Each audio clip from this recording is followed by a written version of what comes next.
Good evening and welcome to another exciting Friday night of high school football with Game Time on Nex-Tech Local 1. Our Game Time Tonight pregame show is brought to you by Aqua Shield Roofing and Construction. Game Time Tonight is coming to you live from Lewis Field on the campus of Fort Hays State University for the game of the week between the Smith Center Redmen and the Thomas More Prep Marion Monarchs. I'm Curtis Brown. I'm here with Ivan Sanders. And Ivan, for the second week in a row, we're featuring a contest between Mid-Continent League foes in a pretty competitive league. Well, here tonight's the big game. You know, there's TMP's warming up behind us tonight. They're feeling it. This is a marquee game for them tonight. They're 1-1. It's going to be great. And we've kind of, the signs have all pointed this week that this is an important game for both of these teams. Well, very much so. I believe Smith Center's only scored 16 points in 2 games. TMP barely lost their first game. Right now, they got a little bit of swagger going on. Yeah. TMP comes into this contest 1-1. They were seconds away, like you said, from being 2-0 in that opening week loss to Abilene. They're coming off a 49-13 victory over Ellis last week, which puts them 1-0 in the Mid-Continent League. Smith Center, though, 1-1 as well. They lost last week to a shutout to Class 3A's number 3 team, Phillipsburg, 23-0. But they're still ranked number 1 in Class 2 1A, so they're coming in with some confidence, though, even though they got a little shutout last week. Well, here's the thing about it is Phillipsburg's loaded, and we know it. Yeah. They return 9 guys on each side of the ball. They're loaded with seniors. They're heavy. So last week's game in Smith Center was basically a tune-up for Smith Center the rest of the year. And Smith Center won this contest last year 62-0. Now, offensively, Ivan, Smith Center, they're going to come out. They're going to try to run the ball. They've been kind of slow this year. They're only averaging 8 points per game. That game against Phillipsburg kind of slowed them down. What do you expect to look for from the Redmen tonight? You know, they threw the ball a little bit last week, which is uncharacteristic. Well, very uncharacteristic. They threw 22 times last week, but you know, could have been working on things, that kind of thing. Maybe, hey, our wishbone out of the pistol isn't going to work tonight. You know, but I expect fully that wishbone pistol set tonight, and they're going to shove it down their throat. I really do. And that's their normal formation on offense. They're led this year by senior quarterback Colt Hutchinson. He's thrown for 157 yards and ran for 79 yards, but he hasn't scored any touchdowns. No. The only 2 touchdowns were scored by the running back Jesse Staples. He's ran for 125 yards and 2 touchdowns on the year. The senior wide receiver Brett Meyer has 105 yards receiving, and he's averaging 21 yards per reception. But like you said, not a whole lot of success last week throwing the ball. And even Coach Sass, when I interviewed him earlier this week, they got to get their offense on track. So I look for them to come out and really, hopefully, you know, get the kickoff and do what they do. And speaking on track, TMP's kind of been on track this year. Very much so. They've put some points on the board. They're averaging 38 points per game out of their spread, up-tempo offense. Their senior quarterback, David McFarland, he broke the state record for passing yards in a single game that opening week with 648. He's got 866 yards and 6 touchdowns on the year, leading the state in throwing yards. Senior wide receiver Creighton Renz leads the team in receiving. He's got 325 yards receiving and 2 touchdowns. He'll be a key tonight. He will be a key. The other 2 receivers, Tate Garcia and Luke Reuter, have combined for 3 touchdowns. Senior running back Gavin Shoemaker had a big game last week against Ellis. He's got 201 yards on the year and 3 touchdowns. So though they've had success this year, TMP hasn't had success against Smith Center in the past. What do they got to do tonight to change that? Here's the measuring stick tonight for them. Really, there's a lot of, you can see them, they're warming up in the background here. There's a lot of energy, a lot of excitement over TMP right now. This is a measuring stick for them tonight. What can they do against Smith Center, who's manhandled them since they've gotten in the MCL? So it's a big stick. Defensively, we look for Smith Center to come out in a 4-3 defense, and they were only giving up 15 points per game. So they've been playing pretty well. They're led in tackles by their senior safety, Colton Hutchinson. He's got 30 tackles. Linebacker Heston Maxwell is second on the team with 23 tackles. And the senior defensive end, Dalton Kuhn, he's third on the team with 19 tackles. He's got 3 tackles for loss and a sack. They've caused 4 turnovers, and they've got 5 sacks on the year. So what do you think the Redmen will do to defend against that spread offense at TMP? I look for Mr. Kuhn, one of their big guys up front, to have a big game game tonight. They're going to lean on him, get some pressure on the quarterback, make him get rid of the ball early. And it's never really a good thing when your safety's leading your team in tackles. Sure. So, that's what I look. They need pressure tonight. So make that guy get rid of the ball, make McFarland throw, and that's the way that's what's going to happen. TMP, they run a similar scheme, a 4-3 scheme. They've given up 23 points per game this year, but that's an improvement over last year. Sure. Last year was 41 points per game. They've got pretty good size up front. Right. The defensive line averages about 250 pounds per defensive lineman, and they're led in tackles by their senior middle linebacker, Cooper Mussman. Do you think the Monarchs, with their size, are going to be able to withstand the physicality then from Smith Center? We're going to find out. I think we're going to find out. That's about the only thing we can say right now. 2 games into the season and seeing how excited and the energy over at TMP right now, we're going to find out here in the first quarter. And that's going to be an interesting aspect to this ball game, is if TMP ironically does have the size advantage on Smith Center. So BC, it would be a key to see how well they use that size. What are the keys are you looking at for this ball game? Really, right now, for TMP, I look at Coach Colley. And when I interviewed him the other day, what I saw in him was high energy, really into it. I mean, just excited to be here in this 1-1. He's got great kids. He's got the most kids out that he's had. He's only been here 2 years, but it's exciting to listen to those guys talk. And I believe he's going to try to feed off of that. And it's homecoming for TMP, which adds a whole bunch of distractions that coaches don't like. Right. But you think that he's capable of handling that, though? I think so. I just think that the game prepared, they're ready to go. And I'll be honest with you, tonight is a big game for these guys. It should be an exciting night, so stay tuned. We'll bring you that here in a few moments. That is our Game Time Tonight pregame show, brought to you by Aqua Shield Roofing and Construction. Up next will be Mike on the Mic with Mike Hughes, sponsored by Leon's Welding and Fabrication. Mike will give you a rundown of the area ball games that are being played tonight.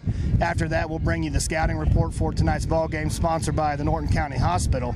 So stay tuned. You're watching Game Time on Nex-Tech Local 1. Nobody covers high school football like Nex-Tech Local 1. Tune in to Nex-Tech Game Time. Game Time is brought to you in part by Roofmasters Roofing and Sheet Metal, Rogers & Associates Insurance, Progressive Physical Therapy, Mapes & Miller LLP, Hayes Recreation Commission, Herman Physical Therapy and Wellness, J-Corp, Karst Waterwell, and the Golden Q. Catch all the action on Friday nights at 6:30 on Nex-Tech Local 1 and Nextech.com. Your home for high school football is Nex-Tech Game Time. Before, during, or after the game, take your crew to the Golden Q. If the game is on, they're open. The Golden Q in Hayes has the largest gourmet burger menu around. They've also got a super selection of sides, appetizers, salads, wraps, homemade chili, wings, and more. Their Blizzard beer system is guaranteed to keep your drawn brew between 27 and 30 degrees. With a dozen different beers on tap, they've got just about everyone's favorite. Open daily at 10 a.m. The Golden Q, 809 Ash in Hayes. From senior trips to toddler adventures and youth sports, the Hayes Recreation Commission is your one-stop shop for fun. Check out all the fall and winter brochure for a complete list of scheduled events and classes. The fun times continue in the HRC Wellness Center, where you can enroll in personal training and memberships. The HRC provides fun and fitness for all ages. Find them at hayesrec.org. Call or stop by and learn more.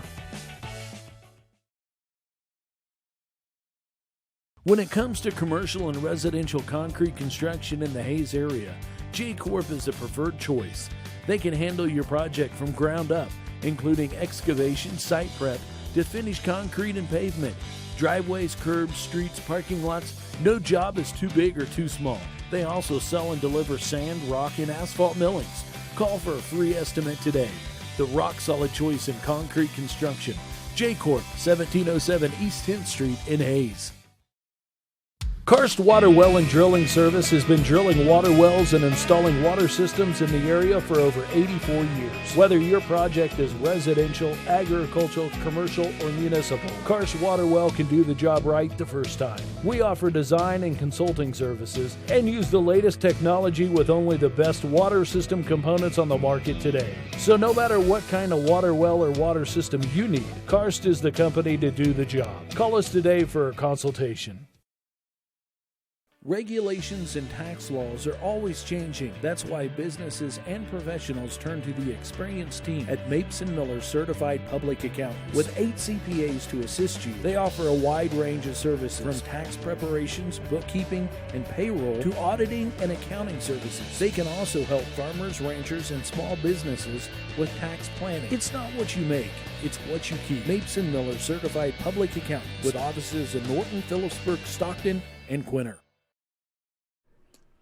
Hi. We're looking for insurance. Oh, let's see who's free. Jerry? When insurance agents work for only one company, Michael! their options are simply limited. Everybody! But a Trusted Choice independent agent is free to shop many companies for a better deal. Free to do what's right for you. Let us shop for you. Contact Rogers & Associate to learn more.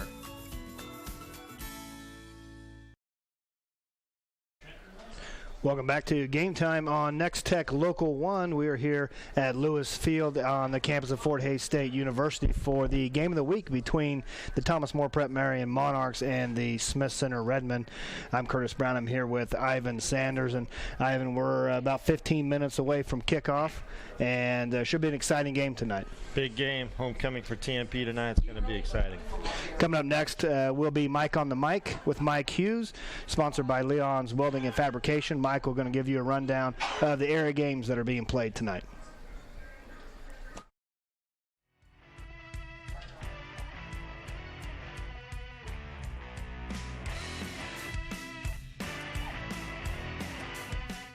Well, good evening. Welcome to Mike on the Mic, week number 3 of the Kansas High School football season. I'm Mike Hughes. Lots of good ball games scheduled for tonight. Let's take a look and see what's on the lineup. First off, Phillipsburg 2-0 on the season, still ranked number 3 in 3A. They blanked Smith Center last week, 23-0. They'll be at Plainville. Plainville's still looking for their first win of the year, as they are 0-2. They lost to Norton last week in a game you saw here on Nex-Tech Local 1, 40-10. Hays High 1-1 on this season. They defeated Great Bend in overtime last week, 21-20. They'll be at Liberal. Liberal is 2-0 on the season. Liberal defeated Guyman, Oklahoma last week by a score of 49-3. Oakley, they're 1-1 on the season. They defeated Sublette last week, 21-0. They'll be at Norton. You saw Norton last week here on the Game of the Week on Nex-Tech Local 1. They're 2-0 on the season. They, of course, defeated Plainville 40-10. Thunder Ridge still looking for their first win of the season. They're 0-2. They lost to Pike Valley last week, 62-14. They're going to be at Logan Palco.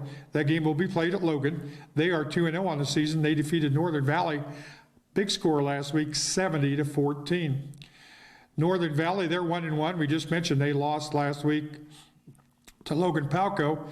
They will be at Tri-Plains Brewster. Tri-Plains Brewster's 0-2 on the season. They were shut out by St. Francis, 56-0. St. Francis ranked in 8-man division. It is going to be Lakeside at Osborne. Lakeside's 0-2 on the season. They lost to Hoxie last week, 46-0. Osborne, who is ranked number 2 in 8-man 1, they're 2-0. They beat St. John's Beloit Tipton. A lot of people thought that'd be a close game, but Osborne, no trouble. They won 48-0.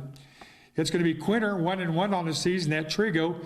They're also 1-1. Quinter lost to Tribune Greeley County last week, 54-8, while Trigo lost to South Gray, 40-26. And Cheyenne, 1-1 on the season, will be at Golden Plains. They're 1-1. They'll be a 6-man contest. Cheyenne over Wheatland Grinnell last week, 53-28. Golden Plains lost to Pawnee Heights, 54-6. I believe there's 8 teams this year, 8 schools involved in 6-man football in the state of Kansas. St. Francis, they're number 1 in 8-man 1, 2-0 on the season. They'll be at Hill City. Hill City is 1-1. St. Francis defeated Tri-Plains Brewster last week, 56-0. Hill City defeated Stockton, 64-18. Russell, 1-1 on the season, will battle another 1-1 team, Southeast of Saline. Russell defeated Sacred Heart last week, 49-7. Southeast of Saline lost a close game to Chapman, 28-20. It'll be Ellenwood at Victoria. Ellenwood 1-1, Victoria 2-0, and ranked number 5 in 8-man one. Ellenwood lost to Otis Bison last week, 56-0, while Victoria defeated Maxville easily, 60-12. It'll be Pike Valley at Stockton. Pike Valley 2-0. They're number 2 in 8-man 2. They're at Stockton. Stockton 0-2. Pike Valley defeated Thunder Ridge last week 62-14, which you mentioned earlier. And Stockton lost to Hill City 64-18. And in the game you're going to see here just shortly here on Nex-Tech Local 1, it's going to be Smith Center 1-1 on the season after the loss to Phillipsburg last week, still ranked number 1 in the state in Class 2 1A. They'll be at TMP. TMP defeated Ellis 49-13. Should be quite a matchup. TMP went to the air their first game of the year and lost that close game to Abilene. Last week had more of a ground attack to defeat Ellis. Smith Center, normally known for their running attack, went to the air quite a bit last week against Phillipsburg. So it'll be interesting to see how those two match up at Lewis Field here tonight. Well, that's going to do it for this week's edition of Mike on the Mic. Do want to thank our sponsor, Leon's Welding and Fabrication of Hayes. So stay tuned for more football action right here. Nex-Tech Local 1, Smith Center at TMP. I'm Mike Hughes for Mike on the Mic. See you next week.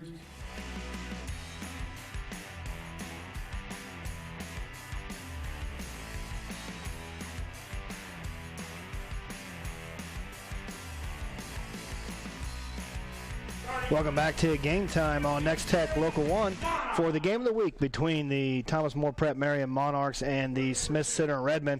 We are 13 minutes away from game time. Coming up next will be the scouting report for tonight's ball game, and that's going to be brought to you by the Norton County Hospital.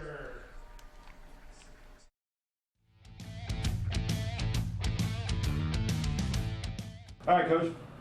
Hey, you're 1-1 right now. You lost to Petersburg last week 23-0. Can you talk a little bit about that game and your thoughts on that? Well, I mean, a lot of it is Phillipsburg. There's a really quality program. Coach Covington and his staff do a tremendous job. And so, I mean, there's some things we could have done better. We watch on film, but a lot of the problems we had were because of Phillipsburg. Yep. They're loaded on both sides of the ball, they seem to be this year. So, hey, seems to be the usual thing with your program. A lot of high expectations again this year. You guys are pretty well ranked. How's your team doing? What kind of numbers do you have out this year, senior-wise, that kind of thing? We've got a good senior class again, 9 kids, and all worked hard in the weight room and have been part of the leadership of this program. Happy with some of what we're doing, but offensively we're really struggling, and we've got to get something going offensively. Okay. How about your coaching staff? You guys have the same coaches again this year? Or? Yeah, same coaching staff. Coach Rogers has been here a long time. I hate to even guess. Same with Coach Hutchison. Coach Stansbury's been with us a couple years, also played for us here. Do a great job. We enjoy being around each other, and everybody has a good role and seem to fit good. All right, awesome. All right, you got TMP this week, who's coming off a win against Ellis. The spread-out passing team, they ran a little bit more last week. What's your thoughts on them? What have you seen on film? After week 1, everybody's worried about the pass, and it seemed like Ellis was worried about that, and then they ran the ball. So they can do both. Have good athletes there, and they've got some size up front. So, they look like a team that believes in what they're doing and what their coach is doing, and Coach Colley has that program going. So it's going to be another challenge for us. Okay. Last one. Keys to a Redmen victory in Hayes on Friday night. Definitely got to get our offense rolling. As I said, we've scored 16 points and haven't had that much offensively, and so part of keeping them under control is our offense moving the ball and not letting their offense have it. Defense is going to have to be able to play both run and pass if we're going to have success. All right, thanks, Coach.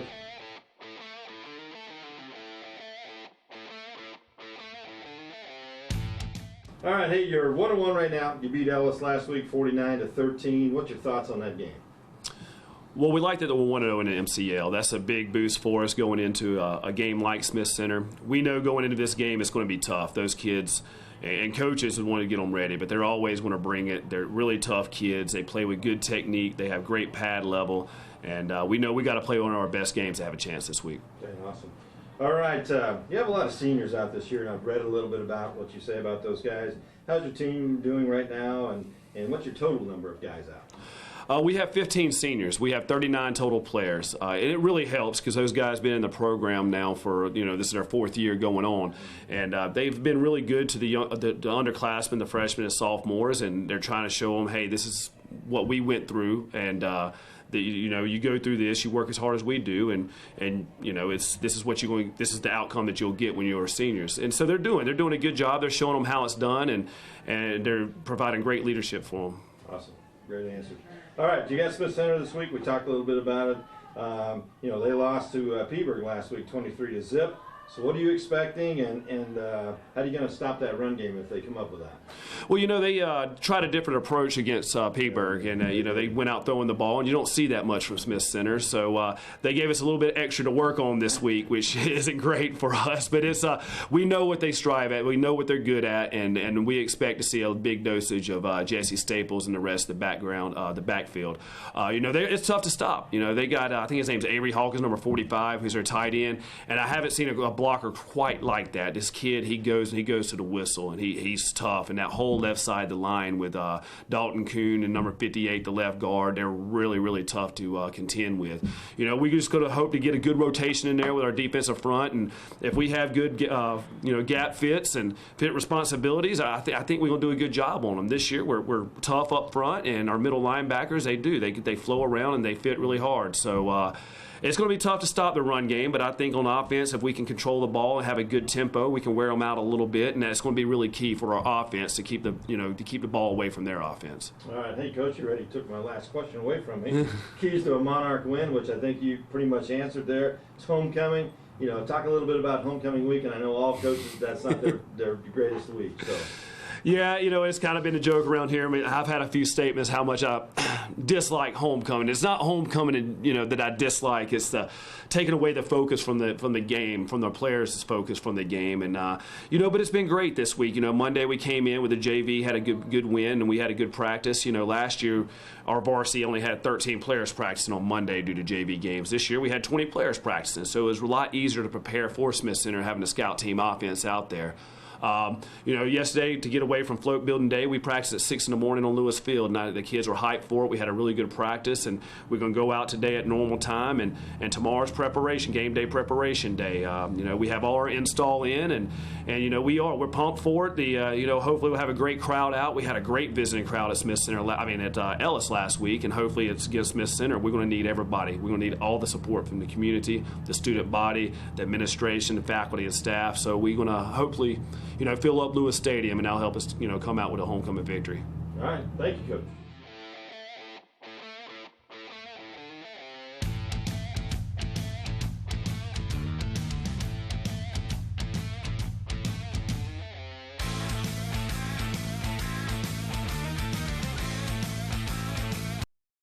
Progressive Physical Therapy Center has been an integral part of the Hayes community since 2007. Tim Marcus, physical therapist, has led the Hayes physical therapy team ever since the business opened. The Progressive staff offers expert care in a friendly environment. You no longer need a physician's referral when seeking services provided by a physical therapist. Call Progressive Physical Therapy. Their licensed therapists provide personalized patient care and treatments. Progressive Physical Therapy, 2209 Canterbury in Hayes. Tri-Central Office Supply, Steel Fabrications, and Professional Fire Equipment are proud of the hard work and dedication of the TMP Monarchs students and athletes. They hope this school year is the best year ever. Best of wishes for a successful season from Clean Right, Von Lennel Refinishing, and Cedar Lodge Dental Group, backing the TMP Monarchs all season long.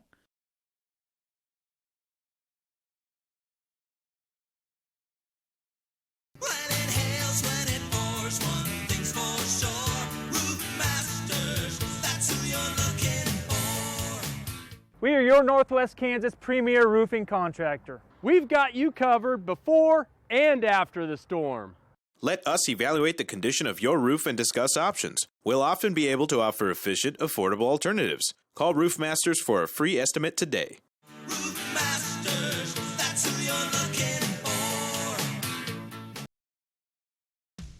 All Faiths Funeral Chapel, Heavenly Beauty's Hair and Nail Salon, and Jean's Heartland Foods are proud of the hard work and dedication of all of the Smith Center Redmen students and athletes. They hope this school year is the best ever. Best wishes for a successful season from Bouts Insurance Agency and Family Health Mart, backing the Smith Center Redmen all season long.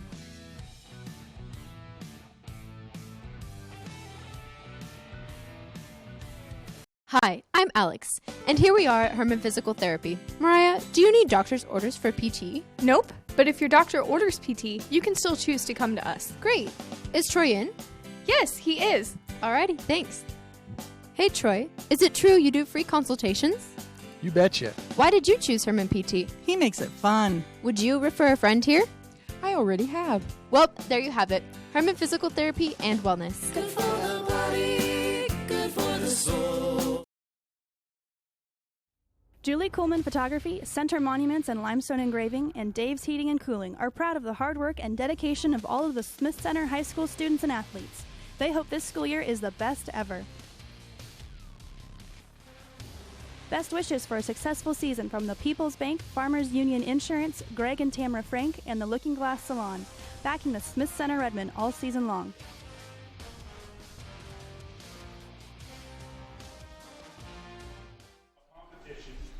Welcome back to Game Time on Nex-Tech Local 1. We're here at Lewis Field on the campus of Fort Hays State University for the game of the week between the TMP Monarchs and the Smith Center Redmen. And we are just about 3 minutes away from kickoff. Both the teams have come onto the field. So let's take a look then. Right now we're going to throw it to a break real quick for the national anthem. We'll be back with the Nex-Tech scoreboard here in a minute. Before, during, or after the game, take your crew to the Golden Q. If the game is on, they're open. The Golden Q in Hays has the largest gourmet burger menu around. They've also got a super selection of sides, appetizers, salads, wraps, homemade chili, wings, and more. Their Blizzard beer system is guaranteed to keep your drawn brew between 27 and 30 degrees. With a dozen different beers on tap, they've got just about everyone's favorite. Open daily at 10 a.m. The Golden Q, 809 Ash in Hays.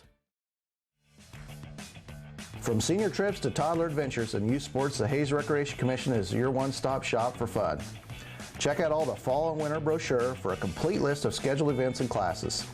The fun times continue in the HRC Wellness Center, where you can enroll in personal training and memberships.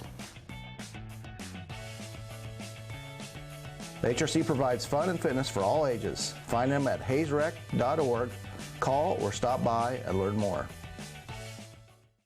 When it comes to commercial and residential concrete construction in the Hays area, J-Corp is the preferred choice.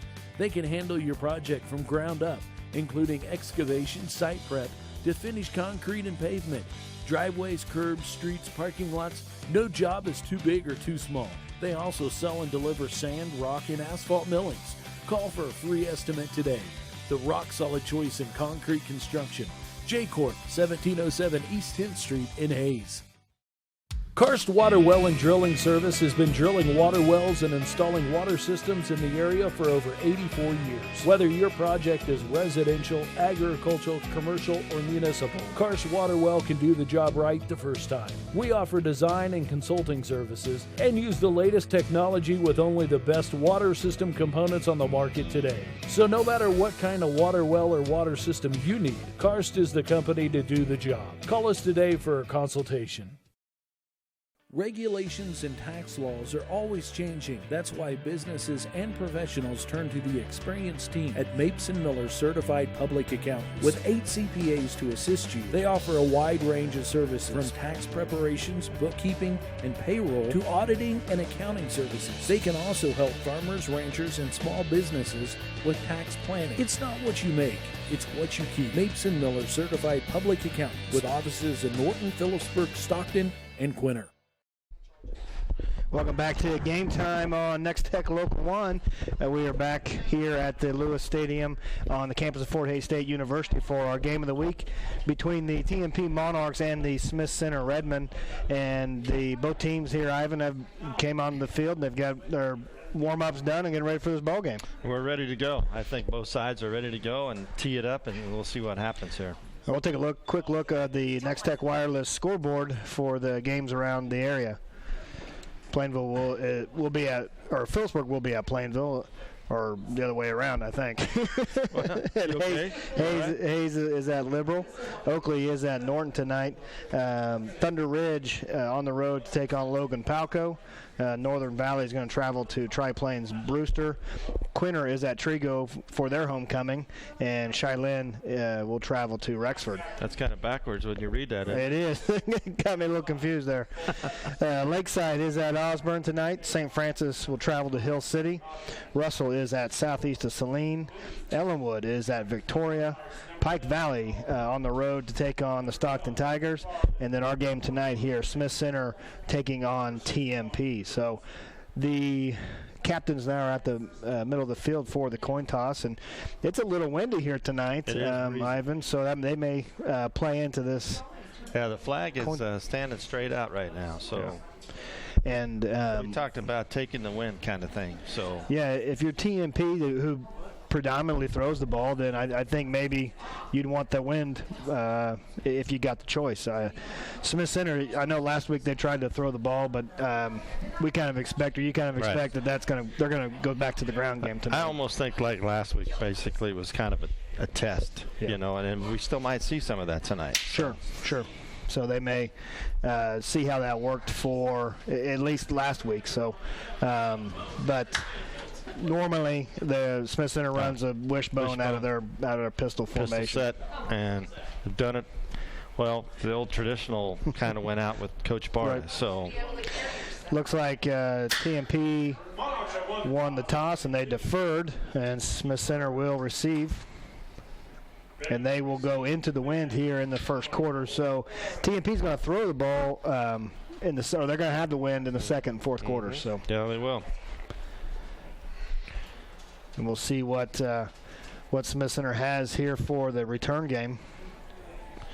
Well, just my years of watching Smith Center kickoffs can be interesting as well. They can take it to the house very quickly. Absolutely, so. They have in the past run the reverse off the kickoff, correct. And as it's difficult to see who has the ball.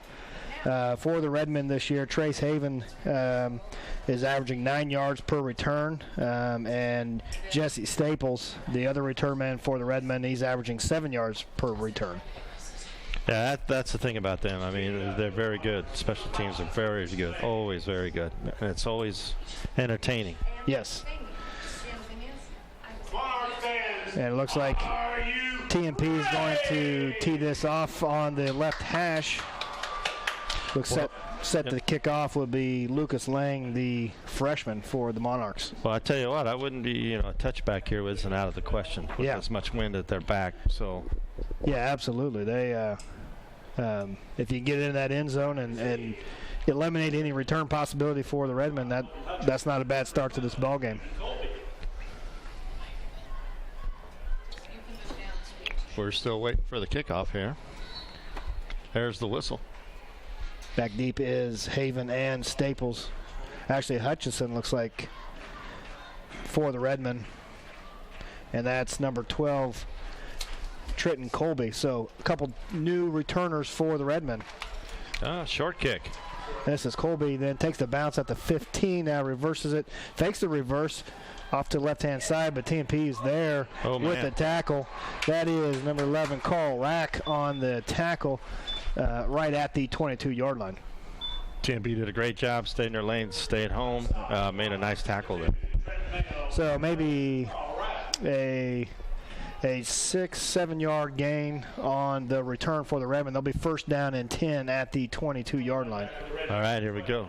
And time to saddle up and see what happens there. And then they come out in their traditional wishbone set. One receiver split to the right. That is that's the senior Brett Meyer. TMP showing some blitz, and that's the fullback. He's met right at the line of scrimmage.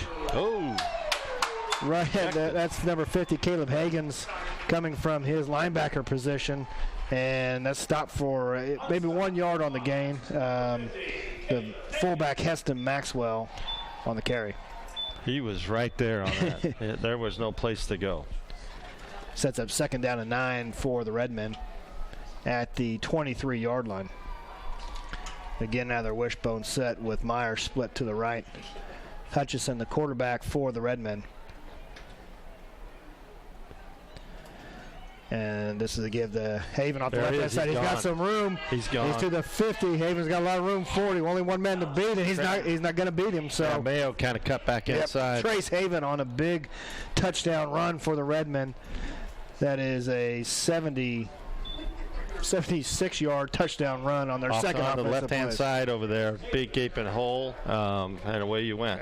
There is a flag down on the play, but it looked like it came maybe after. Oh, no. It's a push. Illegal block in the back, maybe. That was, like you mentioned, though, that Trenton Mayo cut back inside there, so I don't know if what happened. I turned away. So we'll see what this penalty is.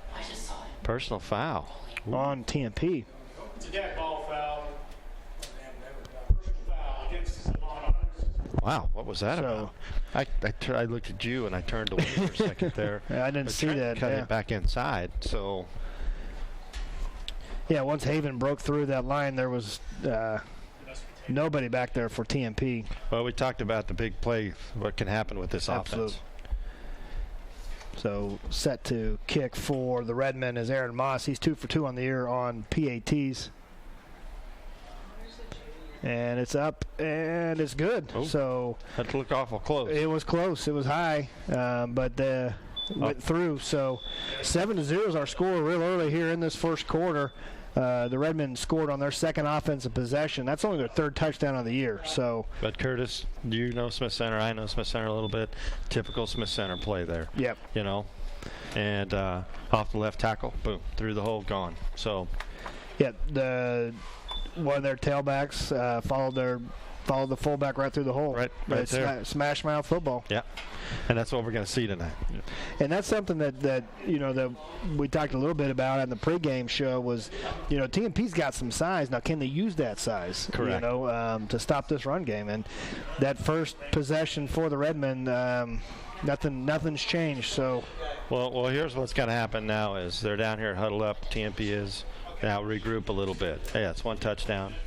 Yeah. Let's regroup here. Let's go on offense and let's do what we can do. Yeah, I mean, they were down 20-0 to Abilene and came back and almost won that game. So I mean, they've got the offense to. We got 11 minutes left there. So in the first quarter. We just started. Kicking into the wind here should be interesting. So the personal foul, they're gonna mark that off though, and should give Aaron Moss a little better shot at kicking it through the end zone, but it was a strong win. What I would do right now, I'd squib kick it. We're on the 45 at TMP. Make somebody pick it up. That wouldn't be bad, yeah. You never know with high school kids. Right. You could get something bounce off somebody, hit off somebody. So that's what I would do, but maybe not. We shall see. Aaron Moss has the ball teed up for the Redmen at the 45-yard line.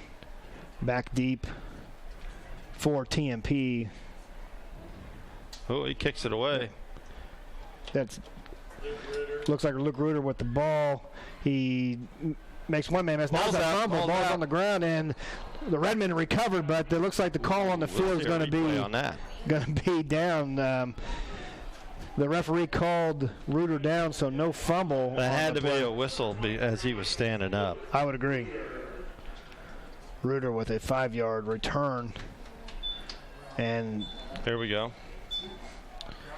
Yeah, we just caught the end of it there. So I think you're right. We're up here in the press box. We couldn't hear if the whistle blew before, but they ruled it down. And 1st and 10 now for the Monarchs at the 15-yard line. McFarland looking to throw. He's got a man open. Makes a man miss up across to the 30-yard line. That's Luke Reuter with the reception, and that's good for 15 yards. That's a great pass. Reuter wasn't even looking by the time he let go of that ball. So that's a great pass. McFarland having some time to throw.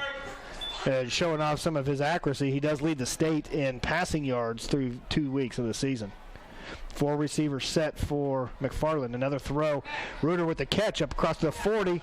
Make a man miss to the 42-yard line. That's 8 yards on first down. And TMP is back at the line of scrimmage, and this is this up-tempo offense that we're going to see. I think right now you play up tight and try to knock them off their feet a little bit here. Take them off their route.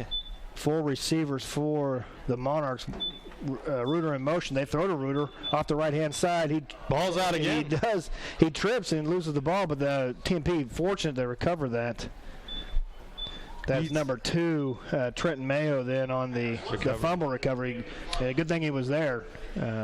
But he's not keeping the ball long. No. He's getting the snap, and he's getting rid of the ball. They're not getting the chance to get any kind of pressure on him at all. And the inside receivers, you can see that they don't walk the linebackers out, and they've got plenty of room. That's a give to Shoemaker, and he's hitting the backfield. He does spin out of one tackle, but dropped at the 40-yard line. That's number 12 for the Redmen on the tackle. Yeah, that's a loss of 5 there.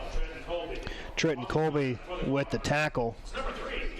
Did a little trickery there with the guy coming in motion and the snap with him right there. So 2nd down and 14 for TMP. 3 receivers to the left of McFarland.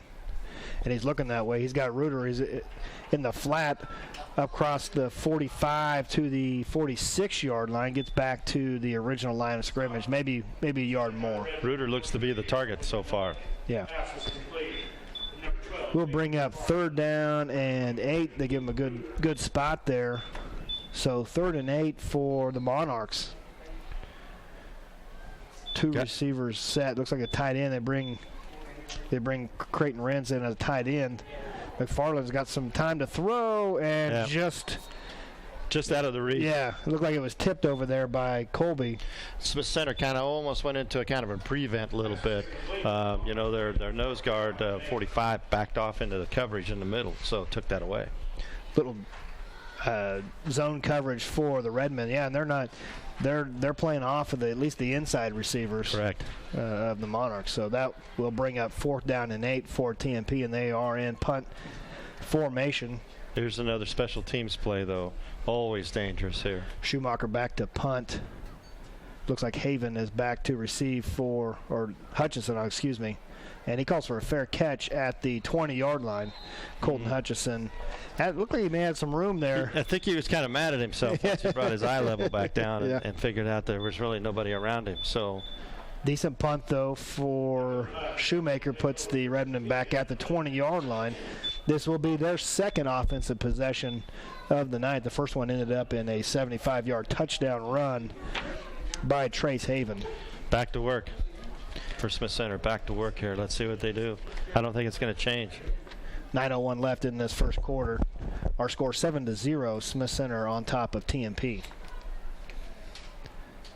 And it looks like TMP staying in their 4-3 defense. They have brought the safety up, and this is a give to Haven. Again, off the left-hand side, he's got some room up across to the 30-yard line. He's going to be close to a 1st down, and they're finding some success over there on that left-hand side. It looks like, that B gap on that side, right side of that defense over there, they're just blowing that guy out right over there right now, and that's where the touchdown came from last time. So they found something here. It is going to be a 1st down for Smith Center right at that 30-yard line.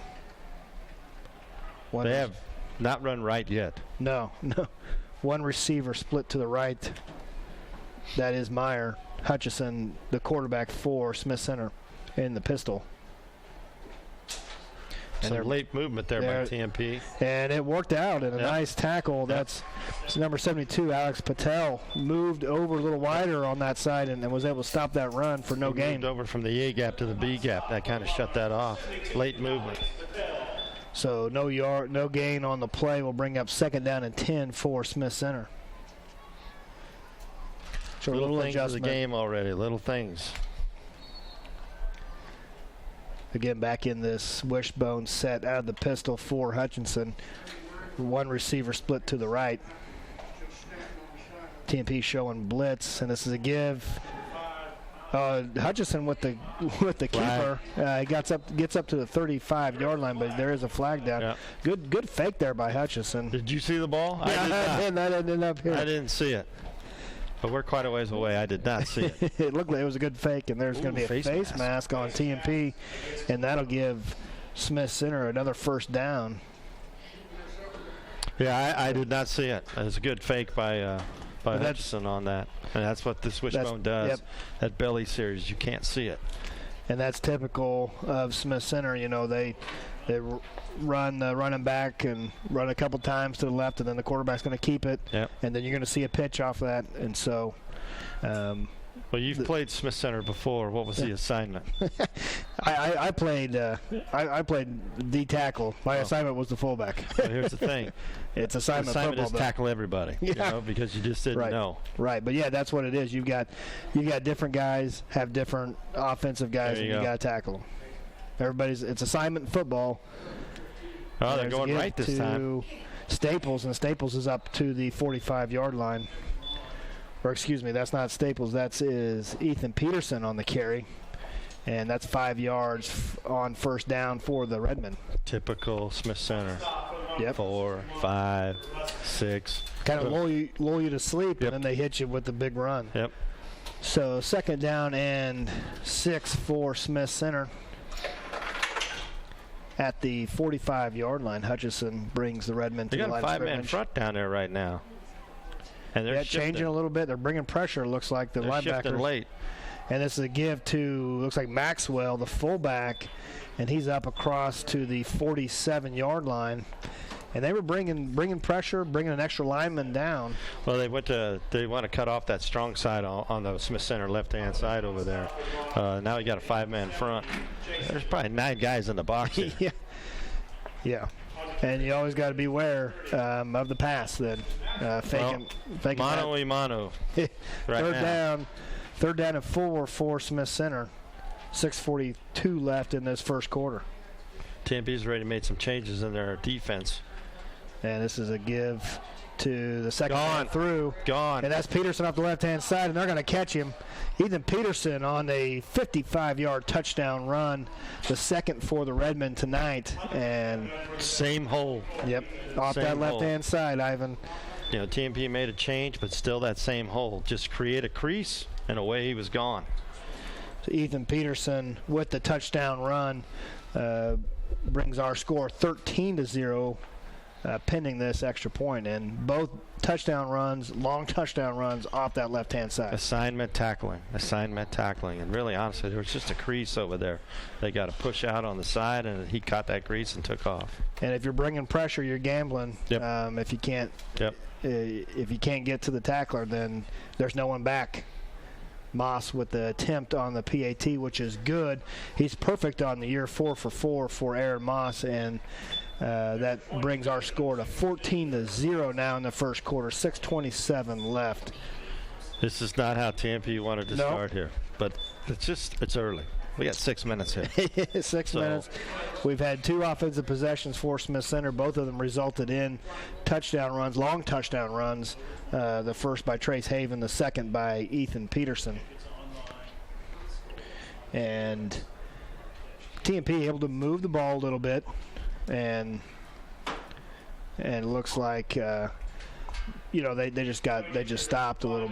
They got stopped on fourth down, but they were able to move the ball. So their second. You notice what TMP was doing. The quarterback, they're not allowing any pressure. Yeah. So he's getting his hands. He's looking at receiver. So right now he's been all in the flat area out here. So we'll see what happens here. Back deep for TMP will be Gavin Shoemaker and Luke Reuter. Teeing off for the Redmen is Aaron Moss. Moss is averaging 50 yards per kickoff. Well, he's kicking into a pretty stiff wind here right now. Let's see what happens. Yeah, the return men for TMP are at the 15-yard line. So Moss set to tee this off for Smith Center. Pretty decent kick taken by Reuter at the 20-yard line. He's out to the right-hand side, going to break it all the way right. The corner. Got some room up to the 30, to the 40, almost to the 45. So good return for the Monarchs, and they're back in business. Really, that's one of those things. Next time you might see a squib kick or something like that.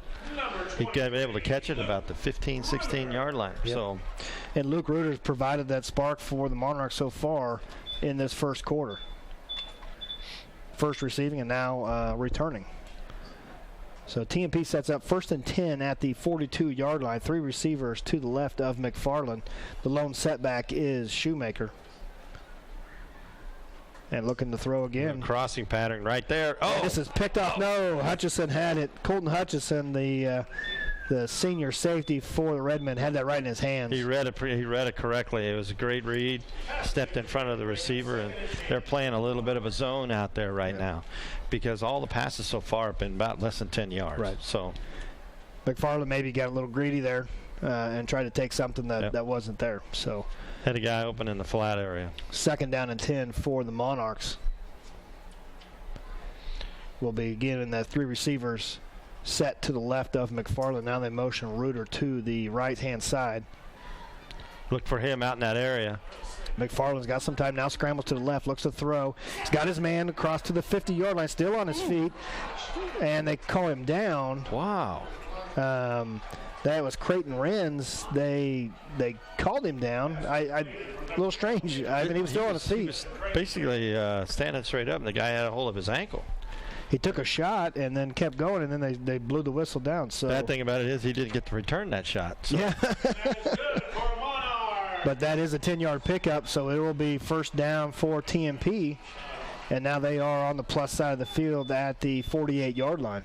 Well, what's happened here is you don't hear Dalton Kuhn's name at all. It looks like Reuter looks like a halfback pass back to McFarland. McFarland's looking deep. He's open. And he's got a man open at the 10-yard line. That's Tate Garcia on the throwback pass from the running back to McFarland. Found Garcia down the left-hand side down to the 11-yard line. What a play. That was a good design play. A little bit like a water boy play there a little bit, but great play, great job.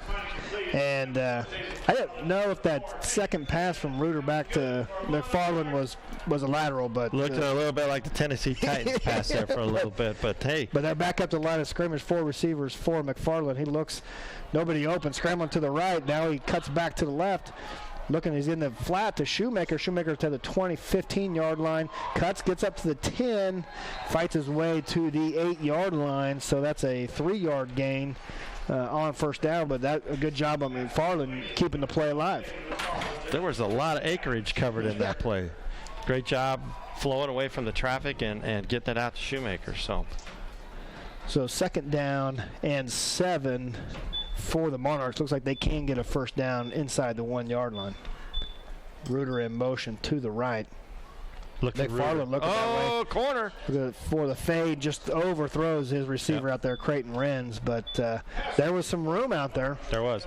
Well, what's happened here also, too, is they're really not giving Smith Center a chance to even rotate guys and get set up here. They're going to the line of scrimmage. And here comes the Smith Center able to run another defensive tackle in. And really, for Dalton Kuhn, I just haven't seen anything yet because they're flowing away from him every time. So 3rd down and 7. This is important down for TMP. McFarland back, and there comes the blitz. And they got Shoemaker in the flat off to the right-hand side. He shifts the guy, and he's in for the score. Gavin Shoemaker on the 7-yard or 8-yard touchdown run. Good call on TMP on Very good call on the screen. Yep.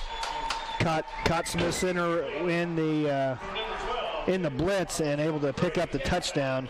Gavin Shoemaker on the 8-yard touchdown. Snuck out of there.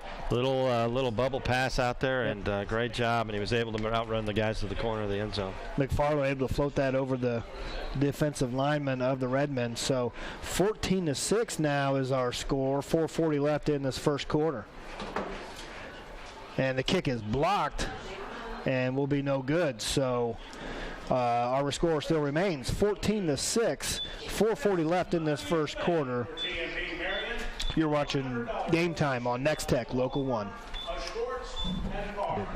Tri-Central Office Supply, Steel Fabrications, and Professional Fire Equipment are proud of the hard work and dedication of the TMP Monarchs students and athletes. They hope this school year is the best year ever. Best of wishes for a successful season from CleanRight, Von Lennel Refinishing, and Cedar Lodge Dental Group, backing the TMP Monarchs all season long. Hi. We're looking for insurance. Let's see who's free. When insurance agents work for only one company, their options are simply limited. But a Trusted Choice independent agent is free to shop many companies for a better deal. Free to do what's right for you. Let us shop for you. Contact Rogers & Associate to learn more. Welcome back to Game Time on Nex-Tech Local 1. We're here at the Lewis Field at the campus of Fort Hays State University for the game of the week between the TMP Monarchs and the Smith Center Redmen. And Ivan, 4:40 left here in this first quarter. TMP is finally on the board. We got ourselves a ball game. We got a ball game here, 14-6, and I tell you what, it's great to look out the window here. There is a lot of people here at the game tonight on the TMP side. Great to see. Yeah, pretty good crowd for homecoming for TMP. They are set to kick it off. Lucas Lang set to tee it off at the 40. He did have his PAT blocked, and that's why our score is 14-6. Back deep for the Redmen will be number 5, Colton Hutchinson, and number 12, Trenton Colby. And Hutchinson about to have that ball go over his head, but he takes this at the 20, fakes the end around, has got some room, and is upended at the 27-yard line. So they're staying home on that reverse. Well, I think the wind kind of caught that ball out, caught him off guard a little bit. It almost went over his head, but they stayed home on the reverse. But that's still setting it up for later when he hands it off. So. Yeah, because both times on the return, Hutchinson's kept it off the left-hand side. So typical stuff. Get you all in a groove. Next thing you know.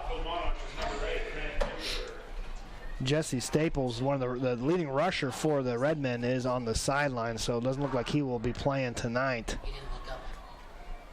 Back in the wishbone set is Hutchinson. This is a give to the fullback, Maxwell, and he's met right there at the line of scrimmage. That's Caleb Higgins, the linebacker for the Monarchs, on the stop. Yeah, we haven't called his name since the beginning of the game. On the stop for the Monarchs, number 50.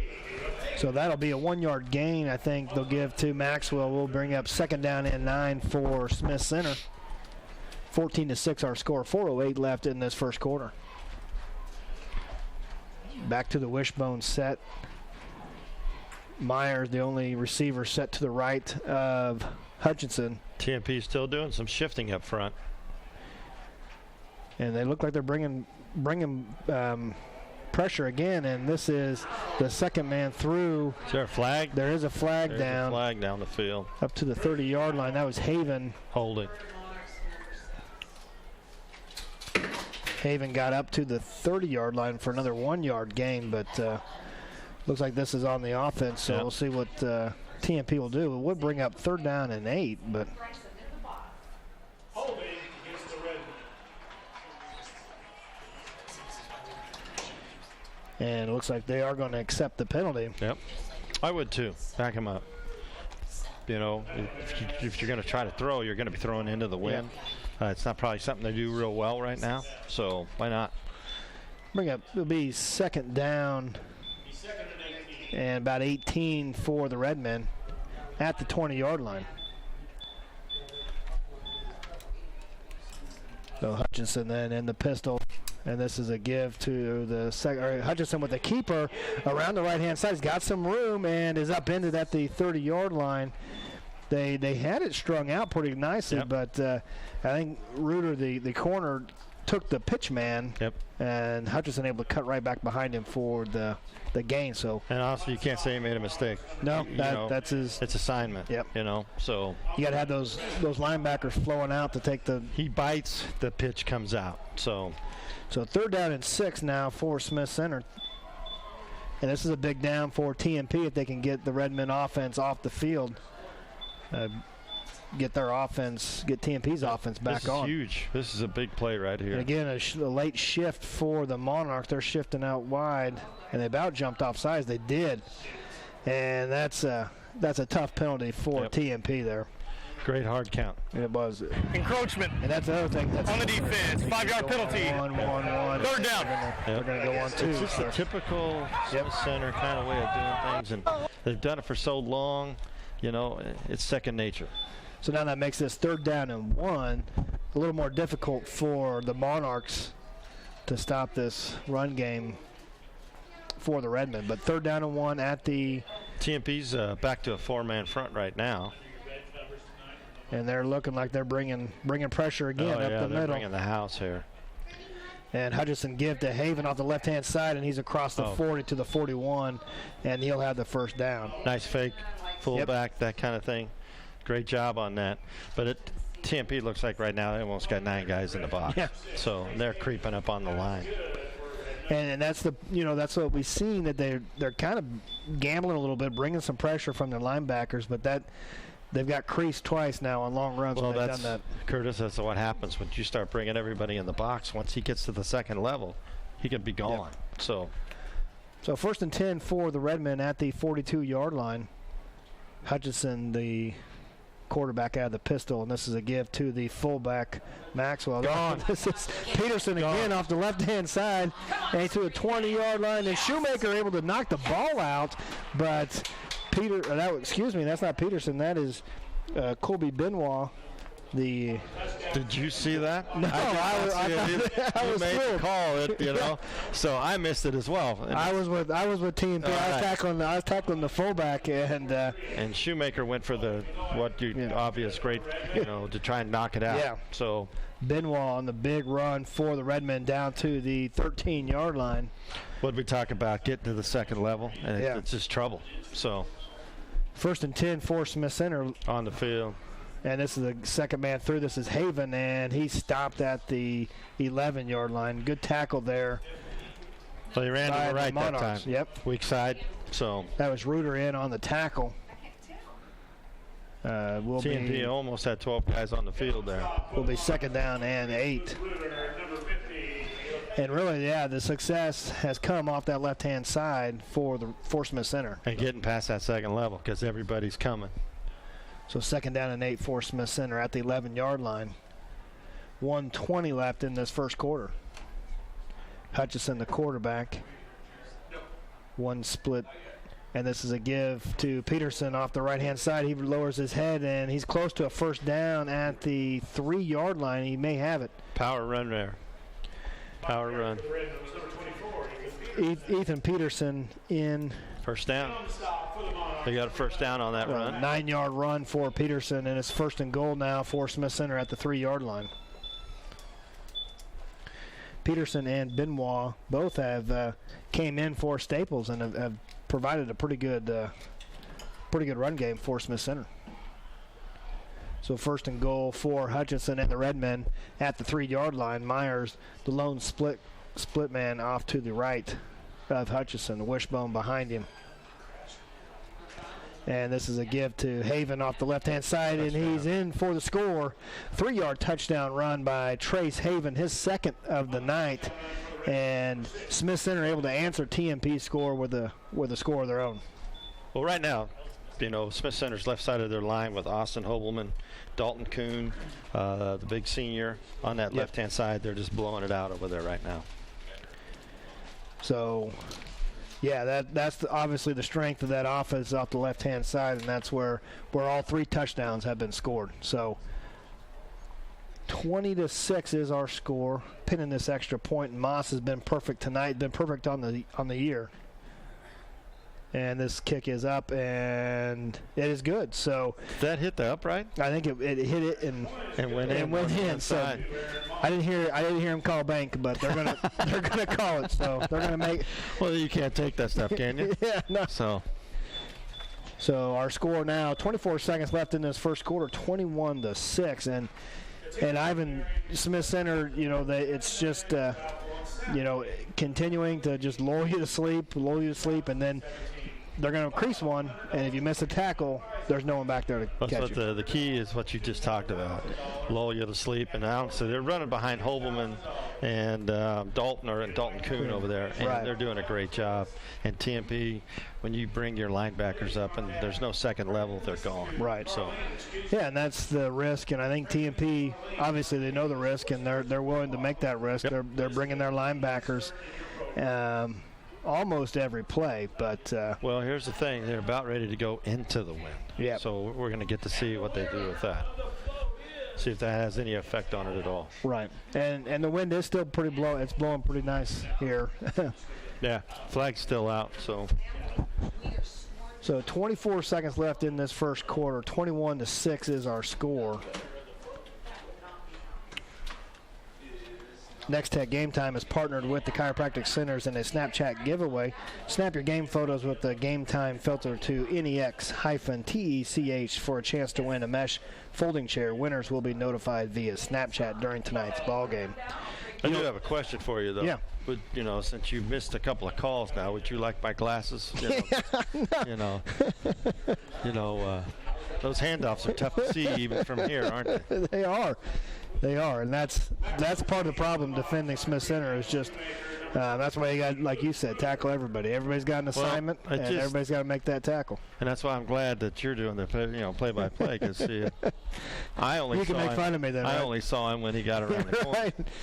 Moss teeing it up at the 40-yard line for Smith Center. Back deep will be Shoemaker at the 20. They had a great return last time.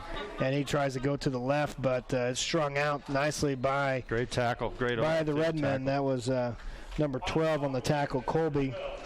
A 7-yard return for Shoemaker. First down and 10 for TMP at the 27-yard line. Here's the thing. You got the wind right now. You deeper route. Do you throw a little deeper route here? Yeah, and they've got McFarland's had some time to throw, so you may take a shot. Has not been a big presence yet because they've gotten rid of the ball. 3-man front for Smith Center. Right, they've backed somebody off here. Shoemaker with the ball off the left-hand side. He's got some room to run up across the 35 to the 36-yard line, and there's a flag down. And those flags haven't been kind to TMP tonight, so we'll see what this. Looks like holding. Good run, though, off the left-hand side. Felt like a bowling ball coming through the center there. It looks like they're talking to Smith Center, so it will be holding on the offense. From the spot. First down. Flag, because it looks like it was at the end of the play. Right. So that's interesting. So it'll bring the ball back to about the original line of scrimmage. And first down and 11, we'll call it for TMP. So, all right. 3 receivers to the right, 4 McFarland, 1 to the left. Shoemaker the lone setback, and this is a quick throw pass off the side, and that's Garcia or Mayo. Trenton Mayo. Mayo on the reception. Glasses. Yeah.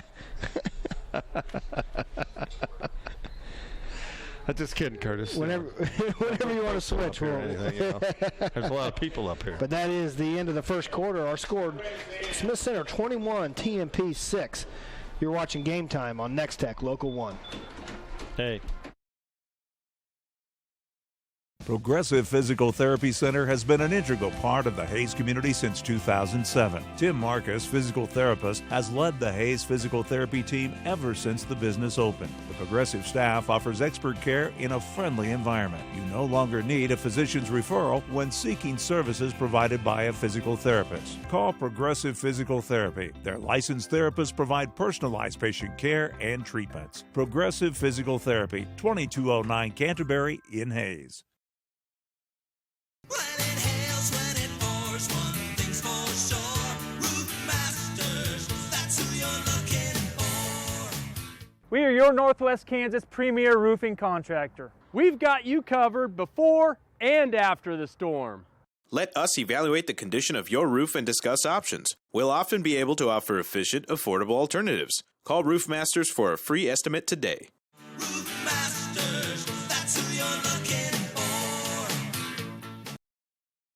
Hi, I'm Alex, and here we are at Herman Physical Therapy. Mariah, do you need doctor's orders for PT? Nope, but if your doctor orders PT, you can still choose to come to us. Great. Is Troy in? Yes, he is. Alrighty, thanks. Hey Troy, is it true you do free consultations? You betcha. Why did you choose Herman PT? He makes it fun. Would you refer a friend here? I already have. Well, there you have it. Herman Physical Therapy and Wellness. Good for the body, good for the soul. Welcome back to Game Time on Nex-Tech Local 1. We're starting the second quarter. Second down and 10 for TMP at the 27-yard line. After a first down run by Shoemaker was wiped out by a penalty. This will be interesting to see what they do here. The receivers to the left-hand side. He's able to find Shoemaker as an outlet. Shoemaker cuts it back up the middle. He's got a little bit of room, but is tackled. Try to cut back way too much. It looked good for a minute there. It did. Good for just a second. But good pursuit by Smith Center. So it'll be 3rd down and 8 for the Monarchs. A 2-yard gain for Shoemaker. And now, like you said, the Monarchs are throwing into the wind. What I noticed a little bit there, too, is TMP is hitting these receivers coming off the line. And here comes Kuhn and had to rush the pass there for McFarland. And it was behind Creighton Renz and incomplete. Will bring up 4th down for TMP, and it looks like they're going to bring on their punt team. Avery Hawkins right there kind of got in front of the receiver a little bit right there. So tried a little crossing pattern right in the middle, but Dalton Kuhn disrupted the timing, and McFarland was a little off on his pass. This is a dangerous thing, putting into the wind here. Yeah. Colton Hutchinson back for the Redmen. And it's Shoemaker tried to angle that punt off to the right-hand side. Did a good job, though. It takes a bounce back to the 47-yard line. Nice punt. For the wind. Limited the return for the Redmen. So Smith Center will have a 1st down and 10 at the 47-yard line. And on all 3 of their possessions in the first quarter, they've scored touchdowns. So I don't think nothing's going to change. No, and all 3 of them. Holman, Kuhn on that side. They're just going to keep pushing on that side. Yeah, that left-hand side. Now you bring up Hawkins. The tight end is off to that left-hand side, and he's a big bruising blocker as well. So they basically have 10 guys in the box. Yeah. Hutchinson then out of the pistol, going on a long count. And high snap, able to bring it back down. And Peterson with the run off the left-hand side up across to the 50 to the 45-yard line. Ethan Peterson, a nice 8-yard gain on 1st down. That was a saving tackle by Shoemaker there. Got him by the ankle. Good run by Peterson. High snap. Yep. So that kind of throws you off your rhythm a little bit. So far, Smith Center's kept this on the ground. No passes. All runs for the Redmen. I don't see it changing right now. Meyer split to the right. Hutchinson then 3 backs in the backfield for the quarterback. And it's a give to Haven off the right-hand side. And nice tackle, able to string that out. Mm-hmm. And that is Luke Reuter, the cornerback, came in, but playing more of an outside linebacker. Did a nice job. No gain on that run. Reuter, very nice tackle. Reuter shed a block there by Benoit and able to make the tackle. Great job on that. Third down and 2 now for Smith Center. And again, TMP's got a chance to maybe get this offense off the field. I'd say running on the left side over here. And here comes, looks like they're bringing pressure. Coming up all on the line here. And again to the left-hand side. And this is a nice met in the backfield.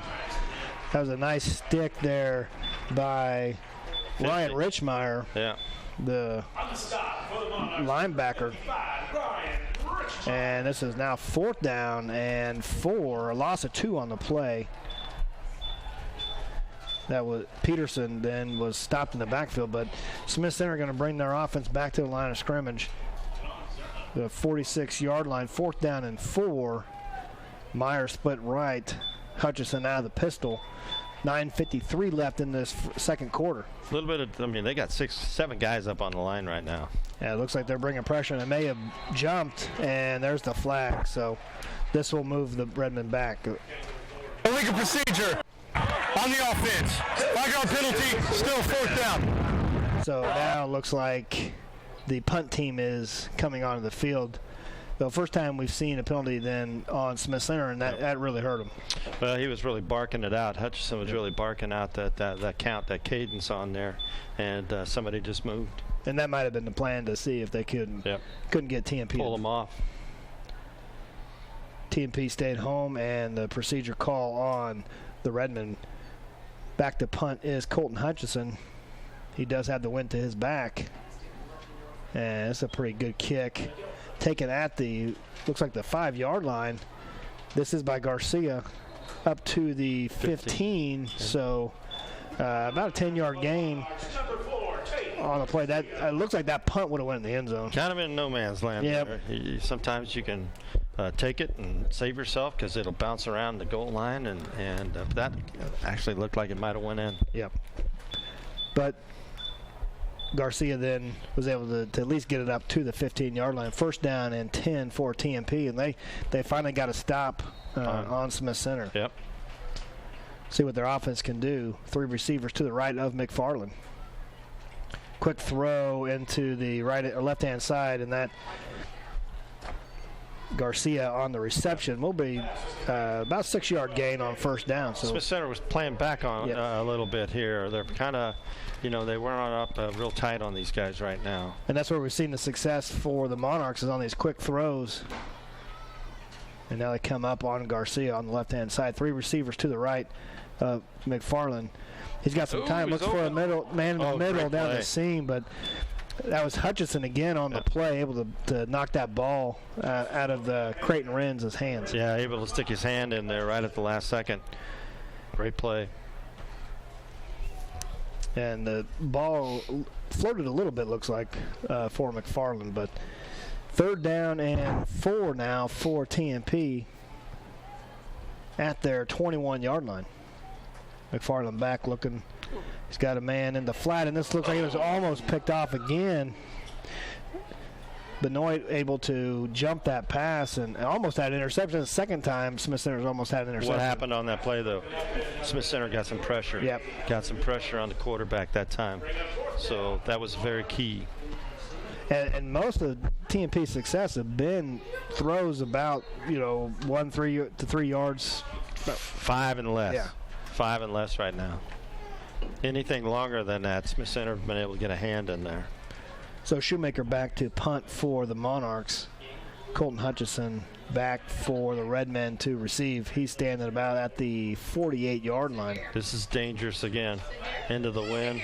And tried to angle it, but Hutchinson takes it at the 46, makes a man miss to the left-hand side. He's got a little bit of room out here. He's got a block. And keeps his feet across the 20 and down to the 16-yard line.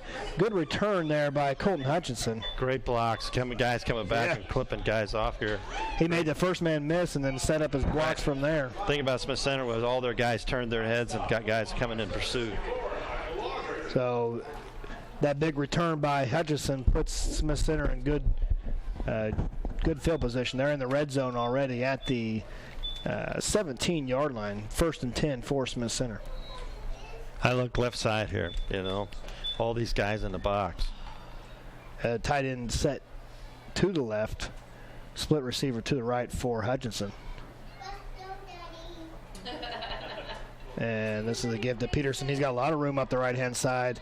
He gets up to about the 10-yard line and is brought down there by the Monarchs, but that's good 8 yards on first down. Great fake by Hutch. Yep. Great fake by Hutch. He had those guys on the end bite on that pitch fake that he did. Opened up a hole a little bigger. So 2nd down and 7 now for Smith Center. And again, they're just able to pick up pretty good yards on first down on the run. Hutchinson now out of the pistol set. And this little counter play to Haven up the middle, and he's got a first down to the 2-yard line.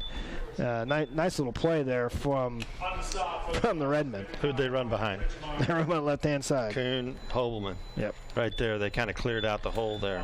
And the guard there, Hobelman, able to nicely make it seal that end and open up that running room for Haven. So 1st and 10 now for Smith Center at the 3-yard line. And just after TMP was able to get a stop, then the big return, and here's Smith Center again knocking on the door of the goal line.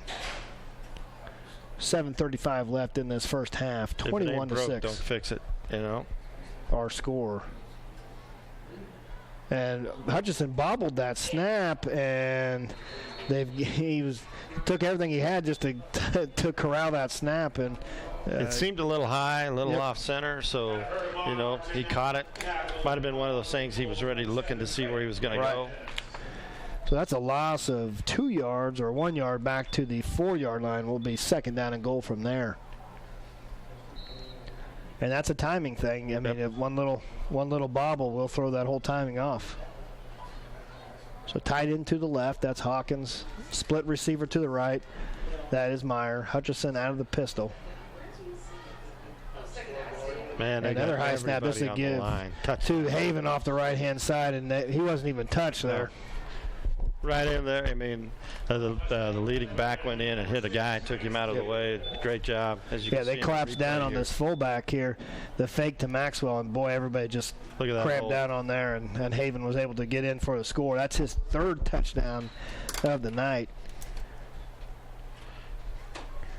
Extends Smith Center's lead to 27-6 here, pending this extra point.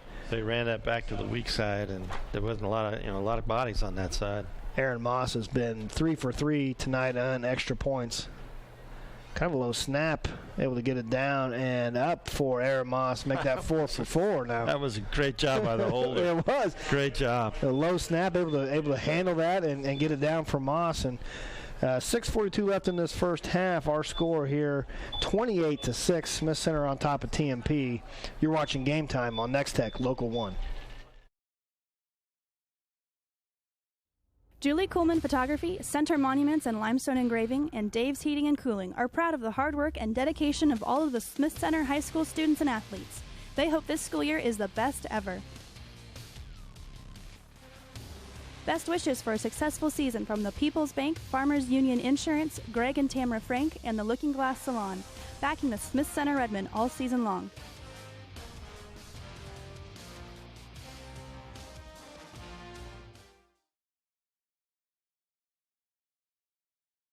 Welcome back to Game Time on Nex-Tech Local 1.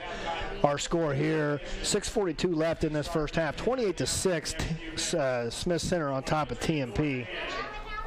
And it's been all Smith Center here in the first half. Yeah, Ivan. And that's the thing about it is, in Smith Center, really, it's what they do. Yeah, and they're doing what they do right now, and they're kind of, TMP's putting everybody in the box, and they're still beating that right now. So. Yeah, they just can't. They were able to get one stop, but the multiple stops are just not able to slow the Smith Center Redmen down at all. So, pretty big possession here for TMP. They need to put points on the board. Get something positive, or at least some yardage. Yeah. Flip this field, because last 2 times Smith Center's had the ball, they've been on their side of the field. So Moss with this kick. Great kick. And bounces over Shoemaker's head into the end zone for the touchback, which might be an okay thing. Yeah. That would have been tough to handle. Yeah. So 1st and 10 now for the Monarchs. They'll be at their 20-yard line. They set the ball to the right hash for McFarland. 4 receivers out there for TMP, 2 each direction. Shoemaker, the lone setback for McFarland. If they get in a little rhythm, they're playing off. And this little is pressure. Fake to McFarland to keep on the zone read, but he's tackled back at the 18-yard line, 19-yard line. A nice read over there by Haven. Stayed home on the read option. Yep. So 2nd down and 11 now for TMP. Still 4 receivers for McFarland. Shoemaker, the lone setback. The fake to Shoemaker. There's looking out in the flat right there. He's got his receiver up to the 22-yard line. That's Trenton Mayo on the reception. Give him 4 yards, 3 yards. Bring up 3rd down and 7. Those are some tough yards. Yep. But that's where they're actually finding some success is on those short passes. They're doing it instead of running the ball. Yep. So now they got a bunch set to the left-hand side. McFarland's got some time to throw, and he's got a man open, and Smith Center even had a man fall down. Yeah. And just overshot him, and the receiver kind of just stopped. He's kind of limping, number 12 over there for Smith Center. He's the guy that fell down. As Trenton Colby was out in coverage, and he fell down, and Luke Reuter, the receiver for the Monarchs, was wide open. Just McFarland with the overthrow. Well, here's the thing. I don't want to say this like a broken record, but this is trouble again. Yeah, Hutchinson's got his heels at the 49-yard line. Oh, a little running kick. Oh, and he got hit. He's out there. He's out of the. And they're can't have any. They're going to fair catch this. Hutchinson fair catches it right at the 50-yard line. And I don't think the crowd liked that, Ivan, but explain kind of what happened there on the Basically, when he takes the ball and runs out into the general space area, he's open. Timeout. And the referee took a look at that and decided that, because honestly, he was either going to take off and run with it if he saw a lane. It looked like. It looked like he was going to. He got out of his little safe haven area. So once he gets outside that box, then once you're he's outside a runner. that box, you're free game. Yep. So TMP with the timeout, we're going to go ahead and take it with them. Yeah. You're watching Game Time on Nex-Tech Local 1. Because really, honestly, that was almost like a rugby play there. Yeah. Because basically he took it and took off on a run. We're still here. So. But, yeah, for me, it's almost kind of like a rugby play there. He went on the run as the White Hat now is talking to Coach Colley. Right, explaining the situation there. It's kind of, one of those calls. So, first down and 10 for Smith Center at the 50-yard line. But here's the thing. Once you get out in that area, you're fair game. Right. Because he was looking to run if he found a lane. It's kind of an option for him. If he's seen it, he could run. If not, to punt it away. Who else reminds you of doing that stuff last year? A couple games that we did. Hayden Friend. Yeah. Exactly. You're right. Give him that option. So, first and 10 for Smith Center right at midfield. Their tight end Hawkins to the left of the formation.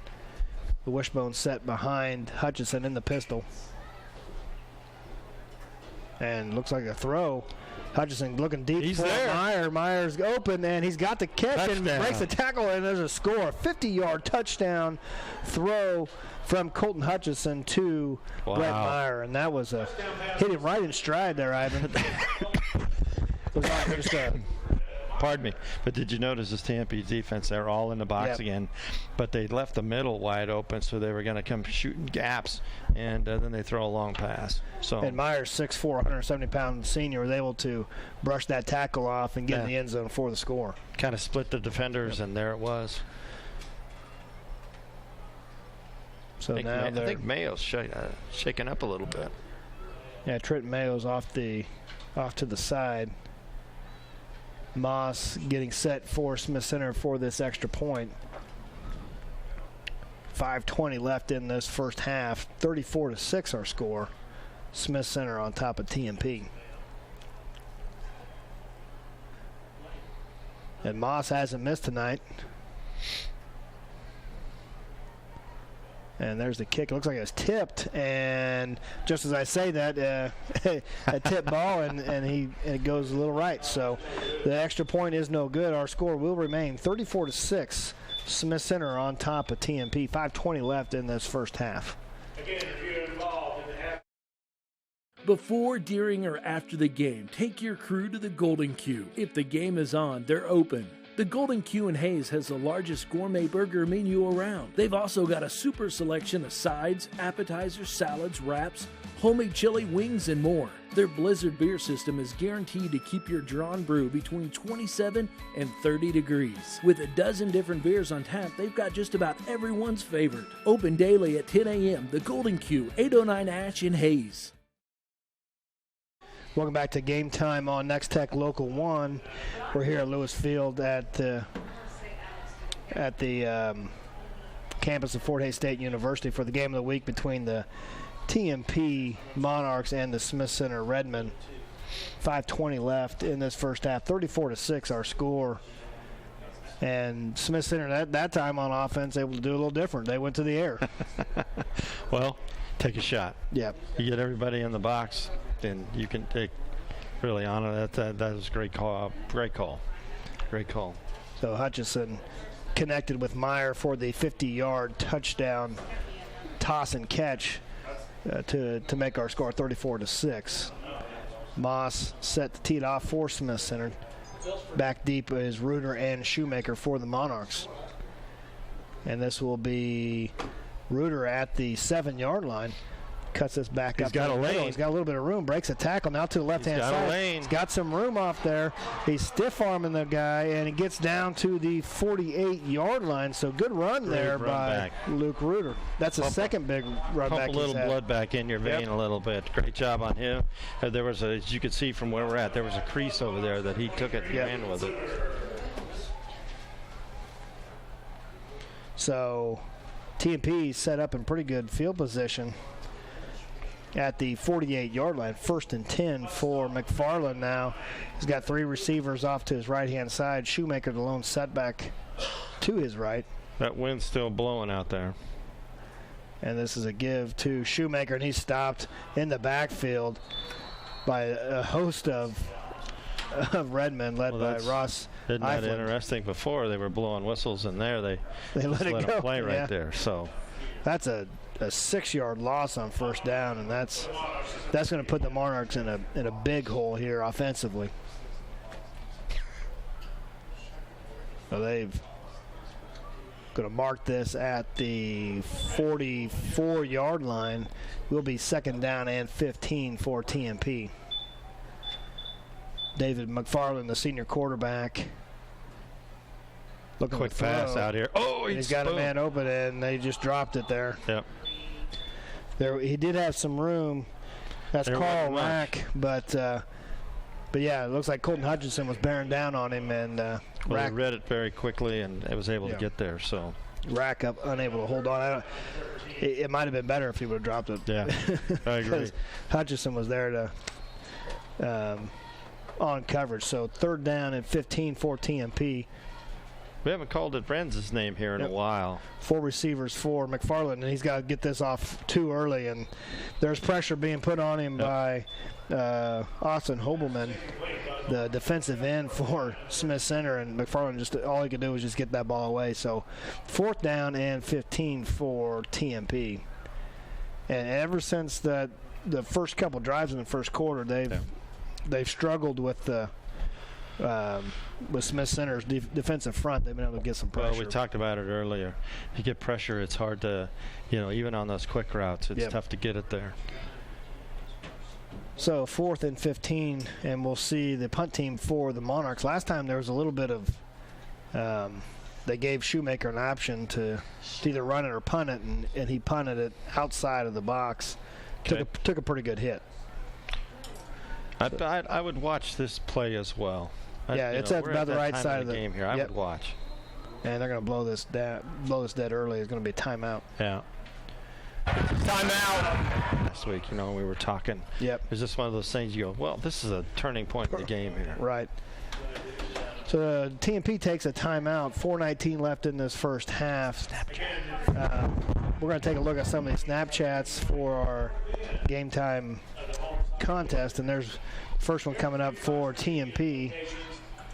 Like a shot across and there's one for the scoreboard, 21-6. That's a Smith Center Snapchat. Maybe I should take a Snapchat of you and send it up. I don't think we'd win. No, we're not going to win. Not if it's a picture of me, Ivan. No. Another one for TMP. And there's a young fan out there.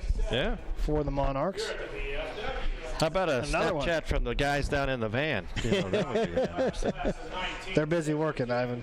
Oh, there's our cameraman and camerawoman there, Riley Broyles. Aubrey Broyles is asleep in the van. Another Snapchat for the Monarchs. Here we go. Another camera shot as well. So keep them coming for that chance to win that folding chair. So let's see what happens here. 4th down and 15 for the Monarchs. There's nobody back for deep. TMP, or nobody back for SC. As a pretty good punt for Shoemaker. Going to take a bounce at the 20, bounces back to the 23-yard line.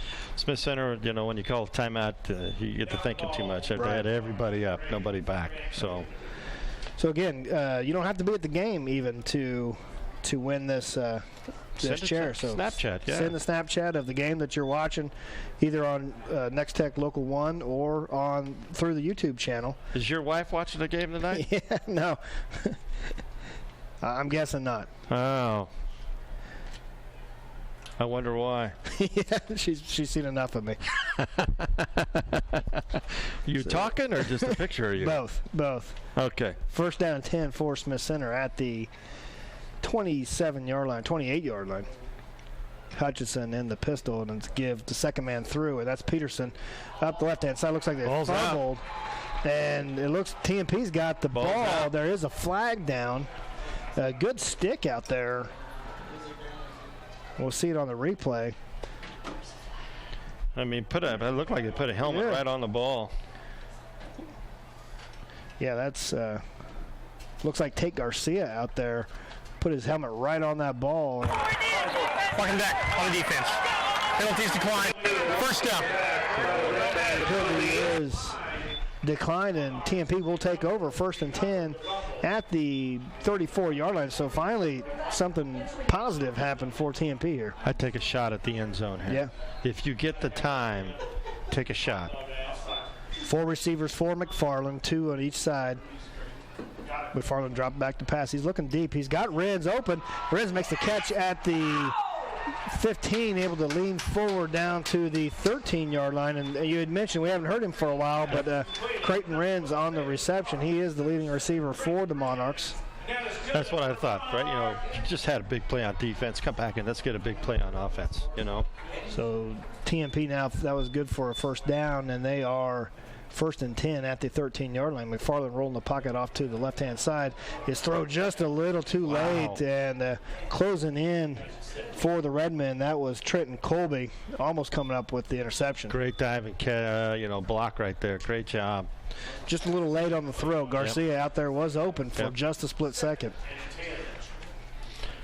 I'd go back to number 7 here. You know, Renz here. He seems to be open. Renz, a 6'2", 200-pound senior wide receiver.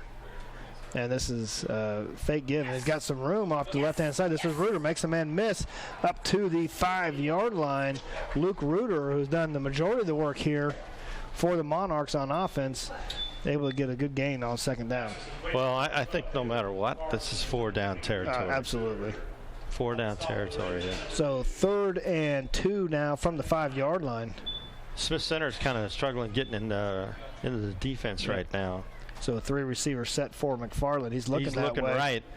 And he's got a man right at the goal line. That's Renz, and they're going to call him short right about the 1-yard line. He was down on his knees right when he caught the ball. Yeah, he had to go down and get that ball. The ball thrown a little low, but that might have been the only place for Renz to make that catch. And so timeout. 3:11 in this first half. It'll be 1st down and 10 at the inside the 1-yard line. Inside the 1. Now you got to throw it. They got to run the ball. We haven't seen TMP really have a whole lot of success running that football, and that's kind of the problems with the spread offense on these particular plays here down the end zone. You can line up like that, then also sneak Renz coming across, that kind of thing. Fake handoff inside. But we'll see if they spread them out and give it to Shoemaker here. And McFarland could be an option here as well to run this football, or you can put it in the air. They've had some success with their short passes, so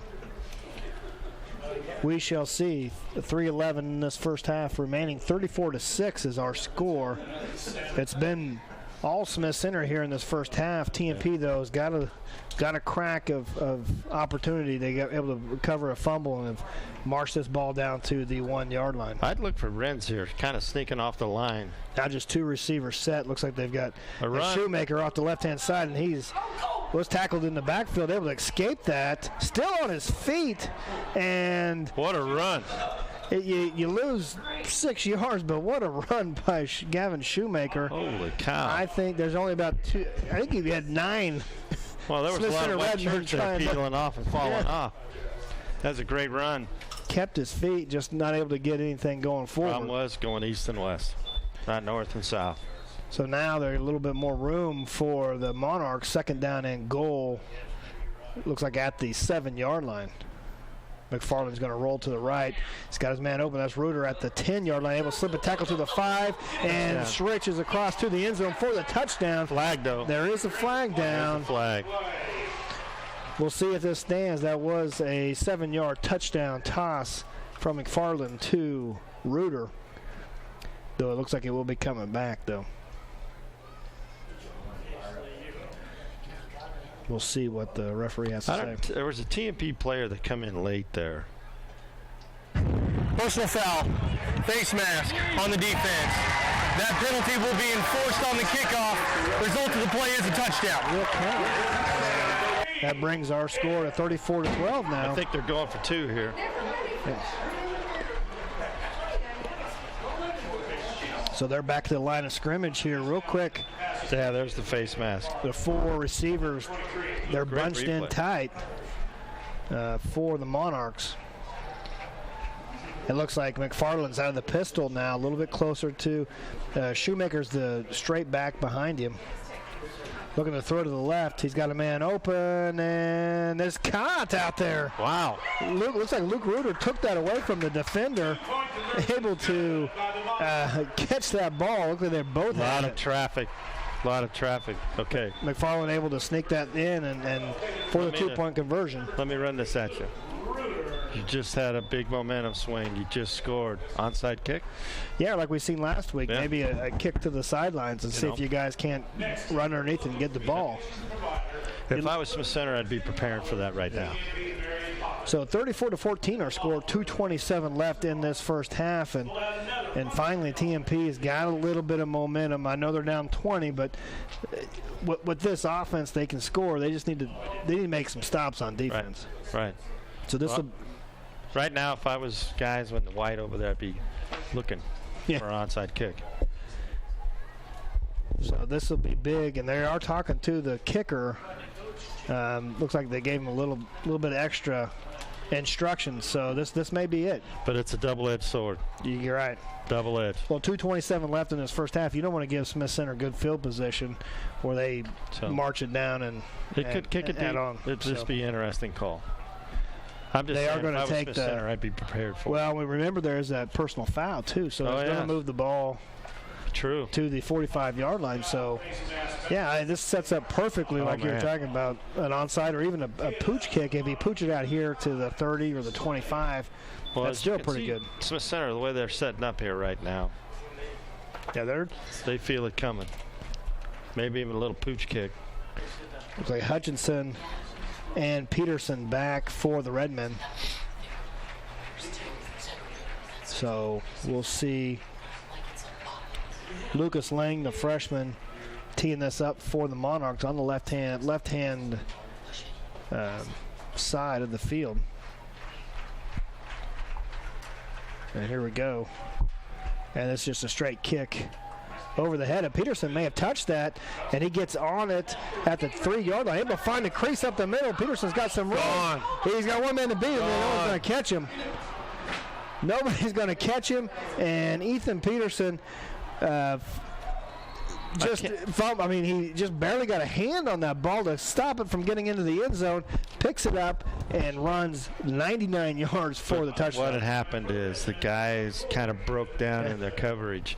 But I can't tell you, in all the years that I've followed Smith Center and they're in the run with those 5 years in a row, their special teams always makes plays. And scores right at the end of the halves are just killer. I can tell you right now, they just took the air out of this building. Yeah. So it looked like Peterson may have messed up as he knocked that ball down. How many times have you seen that, though? How many times? And they just over pursue. I'm not talking about Smith Center. Just, you overrun the guy. Yep. So over pursue, and Peterson able to find the gap for the 99-yard touchdown kickoff return. Now Moss set for the PAT, and this one's good. Over the years, I just cannot think of another team in my mind that just takes the momentum away from you just as soon as you grab it. So our score, 2:13 left in this first half, 41-14. Smith Center extending their lead, and like you said, that's just it's deflated this building. There's a great crowd here for TMP for homecoming. They just got a little bit of momentum, and then that 99-yard touchdown return happens. But talking about TMP though, there's a great energy going on right now, and this is a great crowd here tonight. Yeah. But SC is still SC right now. and Smith Center struggled to score. They've only scored 2 touchdowns this whole year, and they put up 41 points here in this first half. Right. They're ranked number 1 in Class 2-1A for a reason. So one pass. So I filmed Mike on the mic this week, talking to Mike Hughes. I know he's watching the game tonight. When Mike looked at me and said they passed 22 times, I about fell on the floor last week. So kind of got out of what they normally do, but that probably has a lot more to do with Phillipsburg than it does with Smith Center. Yeah. So Moss set to tee this up for the Redmen at the 40-yard line. Back deep is Reuter and Shoemaker for the Monarchs. Let's see if TMP can return the favor here. There's plenty of time on the clock, and this kick is going to go through the end zone for the touchback. And TMP desperately needs to put something on the board, but 2:13, plenty of time with this offense. Don't get crazy, though. Yeah. You pick one off here. Yeah. You're still going into the win. I'd still look for number 7, Mr. Renz here a little bit. He's out in the slot right now, so it's one of those things that. You've got to try to do something here to get this back, but you've seen it a lot of times. There's McFarland in the flat, and he's got a reception out there. That's Rack on the reception. Looks like 7-8 yards on first down for TMP. But he's second down and 3. This offense reminds me so much of like watching Buffalo Bills in the 90s. Yeah. Thurman Thomas in the backfield. No huddle. And McFarland looking to throw. He's under some pressure there, Maxwell. And he's got his man almost out there. That's Garcia, but a little wide of the target, so it brings up 3rd down and 3. He had a little bit of time, but good coverage. When you're passing all the time, incomplete, stop clock. Yep. Clock stops. So 3rd down and 3 for the Monarchs. 1:45 left in this first half. Guy in motion, Shoemaker handoff here. There's Rack in motion. Looks like he's got looking for Renz in the flat. Can't find him. Throws over the top. Just nowhere to go with that pass. Good coverage. Short side of the field. Nowhere to go. Great coverage by Smith Center. Now what you've done is set Smith Center up again here. Yeah, 1:39 left in this first half, and here comes the punt team for the Monarchs. And Shoemaker is set to punt this off. Back deep is Hutchinson, but he's only at the 45-yard line, so looking for good field position for the Redmen. I'd watch here.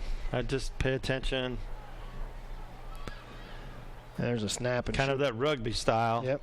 Shoemaker, there's a good punt off the left-hand side. It bounces at the 40, and just Hutchinson lets it roll down to the 36-yard line. That's where Smith Center's going to have it, 1st down and 10. 1:28 left in this first half. Well, that's about the only way I can call that. That's kind of, there's a flag out there. Is that rugby-style kick, I don't think he's even looking to run. There's a flag on the play. We'll see what the flag is. Well, where it's at would probably be a holding call. Yep.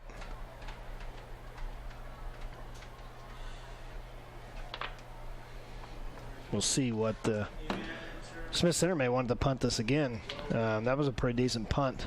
Yeah. Candidates are coming out on the track. It's homecoming here tonight. Holding on the offense. That penalty is declined. 1st down. You told me you were a king candidate in Norton. Yeah. Holy cow. There wasn't very many options, Ivan. That's great. Congratulations. 1st down and 10 for Smith Center at the 36-yard line. Let's see if they're content to go in to halftime with this 41-14 lead, or if they're going to try to tack on to it. I think it should be interesting. Do you try to burn a safety again or a cornerback?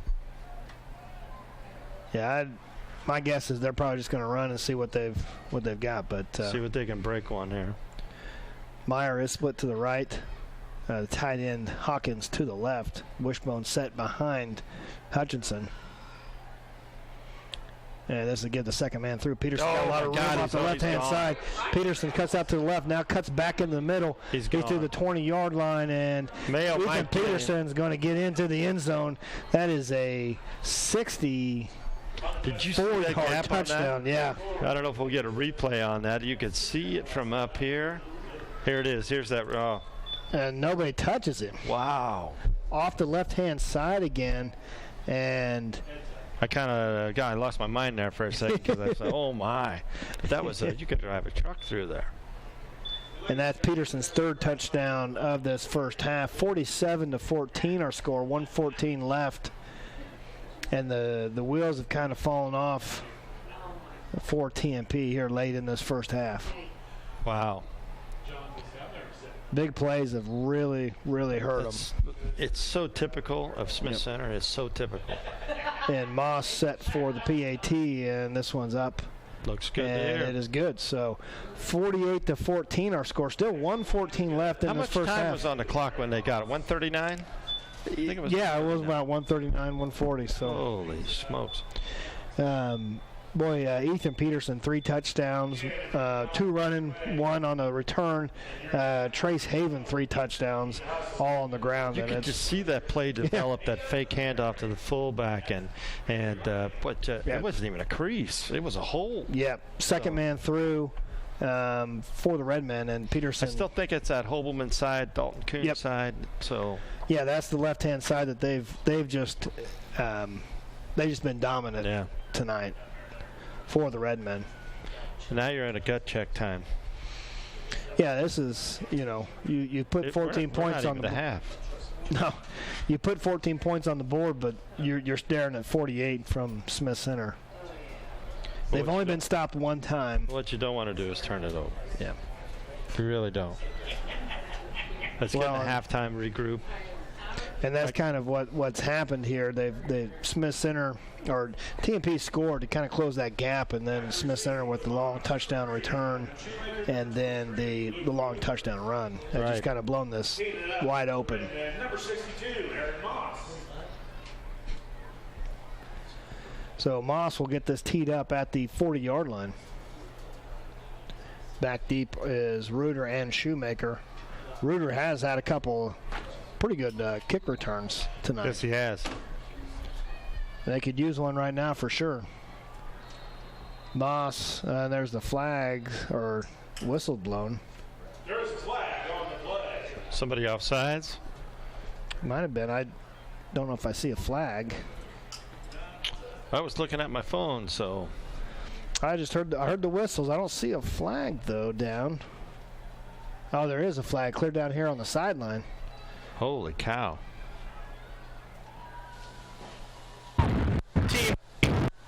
Yep. Sideline infraction, huh? Yep. That's why it was dropped on the sideline. I tell you, you're quick. Guess that's why you're a lawyer, huh? Yeah. So it must have just been a warning. That was the first time. Yep. So at the 40-yard line, Moss set to tee this off again. Again, back deep for the Monarchs is Reuter and Shoemaker. Most likely that's a frustration thing still. That's a frustration thing. And Moss with the kick, a nice kick. Nice. And it blown dead again. There's a flag. On that side. There is a flag on the play. Clear on the far side. So they've... What? No one wants to go in for halftime, it looks like here, Ivan. It might have been offsides.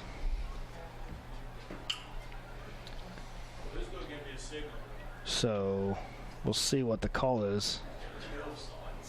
But it was dropped over there on the... Looks like offsides. So this will move it up, and we'll see what happens with the return here. I mean, you can always return one here. Yep. So now Smith Center is teeing this up at the 35-yard line. Moss, who's got quite the workout so far this first half, kicking extra points and kickoffs. Moss does average 50 yards per kick on these kickoffs, so plenty of leg. And he gets into this. Reuter's going to let that one go over his head. So even the extra 5 yards, Moss able to punch this into the end zone for the touchback. Low line drive. Yeah. That wind is still blowing. That helps a little bit on. Look at the flag on the goalpost down there. Yep. So it's still flowing. 1st and 10 for TMP at the 20-yard line. Now, what do? Do you go crazy here, or do you kind of, try not to make a mistake? You're down 48-14. I don't think one more touchdown is going to hurt. I mean, I think you just go for it here. See what you can get in the locker room. Looks like an option off the Shoemaker off to the left-hand side. He just met there in the backfield. Not a lot of running room. No, it looks like Colby out there initially on the tackle. Loss of 1, so 2nd down and 11, and they may be. I think we got our answer. Yeah, they may be. Go regroup. Well, they're timeout for Smith Center. Smith Center. These last 2 minutes, Ivan, have just kind of. It seems like they've lasted 2 hours. So, 51 seconds left in this first half. 48-14 is our score. Smith Center on top of TMP. So. I can't remember. There's, we may be having a running clock situation coming out in the second half. Right. I don't know how that, I can't remember how that works. I know. Yeah, I can't remember either. Kickoff. Who gets kickoff in the second half? I can't remember. It'll be Smith Center. Smith Center. No, TMP deferred. So that's right. They will. They'll at least get the kickoff, and they'll get the win coming out in the third quarter. But I think you're right. I think they're just trying to get in the locker room here. Not for sure what Smith Center. They're just reminding them. They might see what they do here. They might see what they try and do here. 4 receivers for McFarland. Shoemaker the lone setback for the Monarchs. 2nd down and 11. And McFarland looking to throw. He's got some pressure. Throws over the top to Shoemaker. Shoemaker just nowhere to go and takes a big hit. That's a big hit right there. Haven had kind of stood him up. Top-off hit right there. And that looks like Dalton Kuhn came in. And that almost looked like the J.J. Watt tackle from last night. Timeout. Wow. 3rd down and 11. They want to get the ball back. I guess it ain't over. No. 36 seconds left in this first half. 3rd down and 11. They might be trying to make a statement here. Well, that at least it appears that, or maybe they're, or they just want to make. They got timeouts. You can't take them into halftime. So, right. But look, that play may have ran the clock down. Sure. Though to halftime. So it'll be interesting here. Yeah, definitely an interesting situation. Pass play here. If it's not completed, clock stops. They're 4th down and 11. So 4 receivers for TMP. Boy, there's nobody over there yet. Far side of the field. Yeah, that slot receiver's uncovered. He's wide open by himself. 2's going that way. Yeah, Myers sliding over there. McFarland looking to throw. They're bringing pressure, and they got Renz in the middle, but it was broken up. Broken up pretty nicely. Is that Avery Hawkins? 45? That is the middle linebacker, 45, Avery Hawkins. Great job on his play. And now I just talked punting. about a dead ball situation. So 31 seconds left in this first half, and Smith Center's going to get the ball again in really good territory. I look for another kind of rugby run here, Yeah. We'll see what Shoemaker does. It looks like Smith Center's setting up a keeping return. everybody up at Hutchison. Last time they didn't have him back, but now they dropped 2 back. And there he goes. Shoemaker looking to run. He's able to get that punt off. Bounces at the 40 and rolls close to the 50 at the 49-yard line. 20 seconds left. Now 19 seconds left in this first half. You put Shoemaker at a big risk when you do those. Yeah. Well, he almost didn't get that off, and he's going to take a hit. He's trying to get the ball off, so at least one of his feet's going to be off the ground. He's at a big risk right there. Well, if he doesn't get that off, Smith Center's down at about the 10-yard line. So we'll see here what Smith Center wants to do. 19 seconds left in this first half. Last time it just took one play. And you air it out over the top. I tell you what, up 48-14, you're throwing with 19 seconds left. They called timeouts. They did. I'm not saying they're going to do it. Wishbone set behind Hutchinson in the pistol. One receiver to the right. And they are going to throw the ball. Hutchinson looking to throw. He's got Myers in the flat. Oh, no! Defender goes down. Myers able to keep his feet to the, looks like the 23-yard line. And or the 26-yard line. Is that Trenton Mayo out there? I think he fell down, or. Yeah, he lost his footing, it looks like, trying to make that tackle. They're lucky that Reuter was able to come over the top. And Megan, there's a little jawing on the sideline, it looks like there, but nothing called. I got so excited I pulled the headset off my head. So, because that was that looked like he had a touchdown right there. If Reuter would have been 10 seconds left. It's just a little. I don't know. Ivan, 48-14 with 19 seconds left, and you're still throwing the ball. I know their offense hasn't done well this year, but they sure have. Here's another throw by Hutchinson. He's looking for Haven in the end zone and just overthrows him. 3 seconds left in this half. And you could see the TMP sideline as their coaches are throwing their hands up in the air asking, what is Smith Center doing here? It is a little strange. Not really. So first down, this will be second down and 10 at the 26-yard line for Smith Center. I think Smith Center the first 2 weeks, so that they've had a rough 2 weeks, 16-7 with Plainville. It's 48-14. And here's Moss going to try a field goal. This is going to be a 43-yard attempt for Aaron Moss. He does have the wind at his back. But you got it. They're doing. TMP's doing a great thing. They're putting a guy back there that can return it. Yep, Garcia back at the standing about at the end of the end zone. Moss, a good snap. He can return it. Was it tipped? It was tipped, but that is our score. That's the first half is complete. It finally ended. Our score here, 48-14. Smith Center on top of TMP. You're watching Game Time on Nex-Tech Local 1.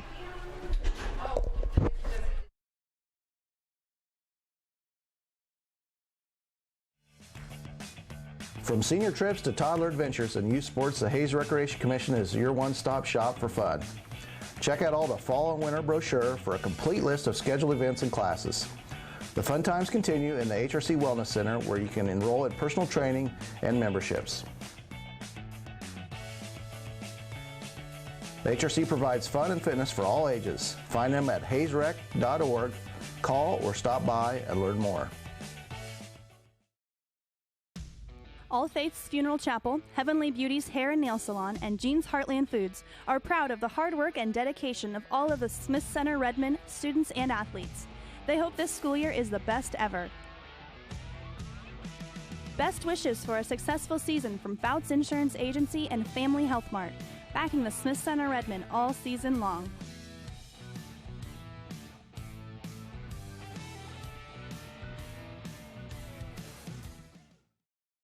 When it comes to commercial and residential concrete construction in the Hayes area, J-Corp is the preferred choice. They can handle your project from ground up, including excavation, site prep, to finish concrete and pavement, driveways, curbs, streets, parking lots. No job is too big or too small. They also sell and deliver sand, rock, and asphalt millings. Call for a free estimate today.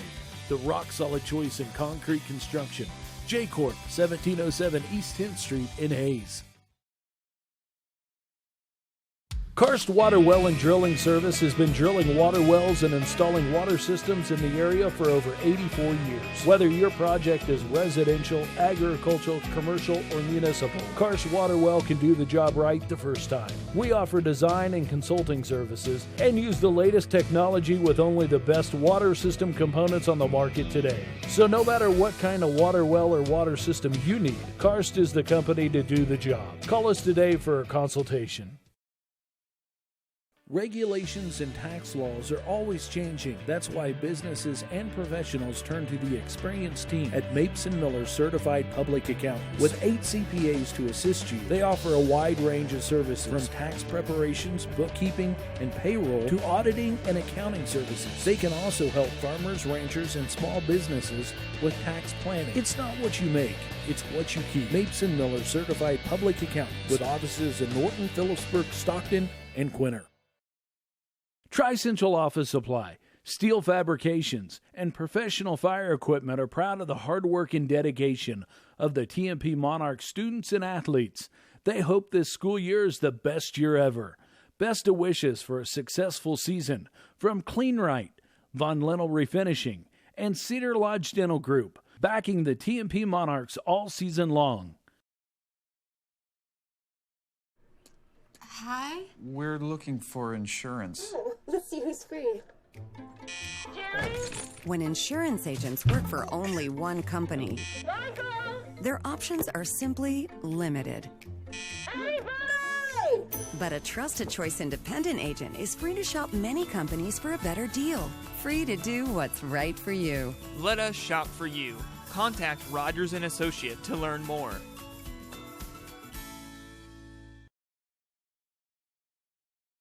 Progressive Physical Therapy Center has been an integral part of the Hayes community since 2007. Tim Marcus, physical therapist, has led the Hayes physical therapy team ever since the business opened. The Progressive staff offers expert care in a friendly environment. You no longer need a physician's referral when seeking services provided by a physical therapist. Call Progressive Physical Therapy. Their licensed therapists provide personalized patient care and treatments. Progressive Physical Therapy, 2209 Canterbury in Hayes.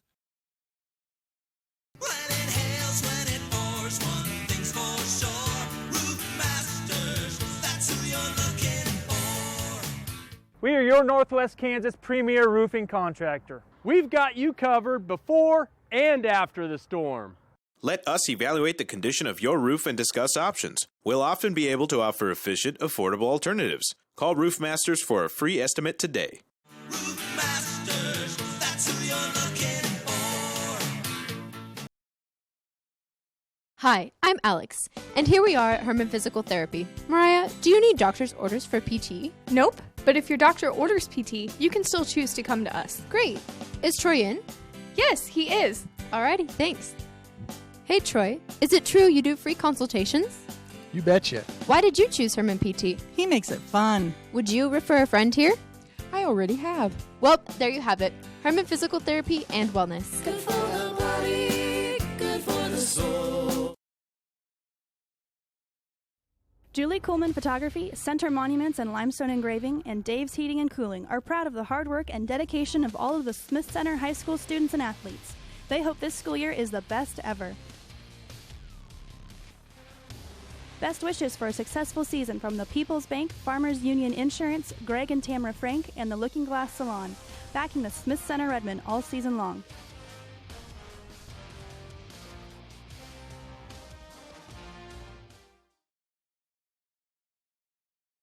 Before, during, or after the game, take your crew to the Golden Q. If the game is on, they're open. The Golden Q in Hayes has the largest gourmet burger menu around. They've also got a super selection of sides, appetizers, salads, wraps, homemade chili, wings, and more. Their Blizzard beer system is guaranteed to keep your drawn brew between 27 and 30 degrees. With a dozen different beers on tap, they've got just about everyone's favorite. Open daily at 10 a.m. The Golden Q, 809 Ash in Hayes. From senior trips to toddler adventures and youth sports, the Hayes Recreation Commission is your one-stop shop for fun. Check out all the fall and winter brochure for a complete list of scheduled events and classes. The fun times continue in the HRC Wellness Center, where you can enroll in personal training and memberships. HRC provides fun and fitness for all ages. Find them at hayesrec.org. Call or stop by and learn more. Welcome back to Game Time on Nex-Tech Local 1. They, on the field right now, they are crowning the king and queen of homecoming for TMP. But Ivan, this first half, it's been all Smith Center. They're on top 48-14. Yeah, and and the thing about it is, as you and I were talking about at the end of the ball game there, or at the end of the half, Smith Center kept coming. Calling timeouts. They wanted to take a couple shots, which they did. It does not surprise me. The first 2 weeks, not scoring a lot of points, and want to make a statement. Yep, and they have in this first half a lot of big plays on offense.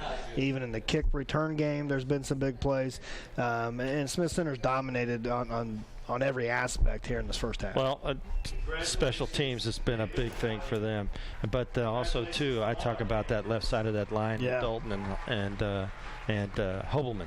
Yeah. They've done a great job on that side, but then also too, the guys on the other side of the line when they run weak side, they've done their job on that side as well. So, yeah, Trace Haven for the Smith Center Redmen, 3 touchdown runs. Ethan Peterson for Smith Center, 2 touchdown runs and a 99-yard kickoff return for a touchdown. Those two have caused havoc, and like you said, most of the damage done on offense have been on the left-hand side, running behind Dalton Kuhn and Austin Hobelman for the Redmen. So we're going to bring up the Nex-Tech scoreboard to see the scores from around the area here this evening. Looks like the Phillipsburg on top of Plainville, big time at halftime, 35-0.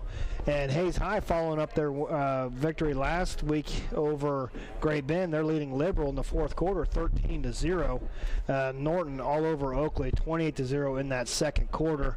And a good 8-man contest. Central Plains on top of Otis Bison in the third quarter, 20-12. Beloit leading Sacred Heart in the third quarter, 21-14. Trigo with the win over Quinter, 50-0, and Osborne all over Lakeside, 70-6. La Crosse leading Washington County 21-0 at halftime. St. Francis is victorious over Hill City 50-4. Hoxie shuts out Wallace County 52-0, and Victoria shuts out Ellenwood 50-0. Pike Valley up on Stockton 20-0. That's a halftime score. Tight battle here. Southeast of Saline leading Russell 19-14. And in the third quarter, Ness City up big on St. John's 50-6. So those are the scores for the Nex-Tech scoreboard.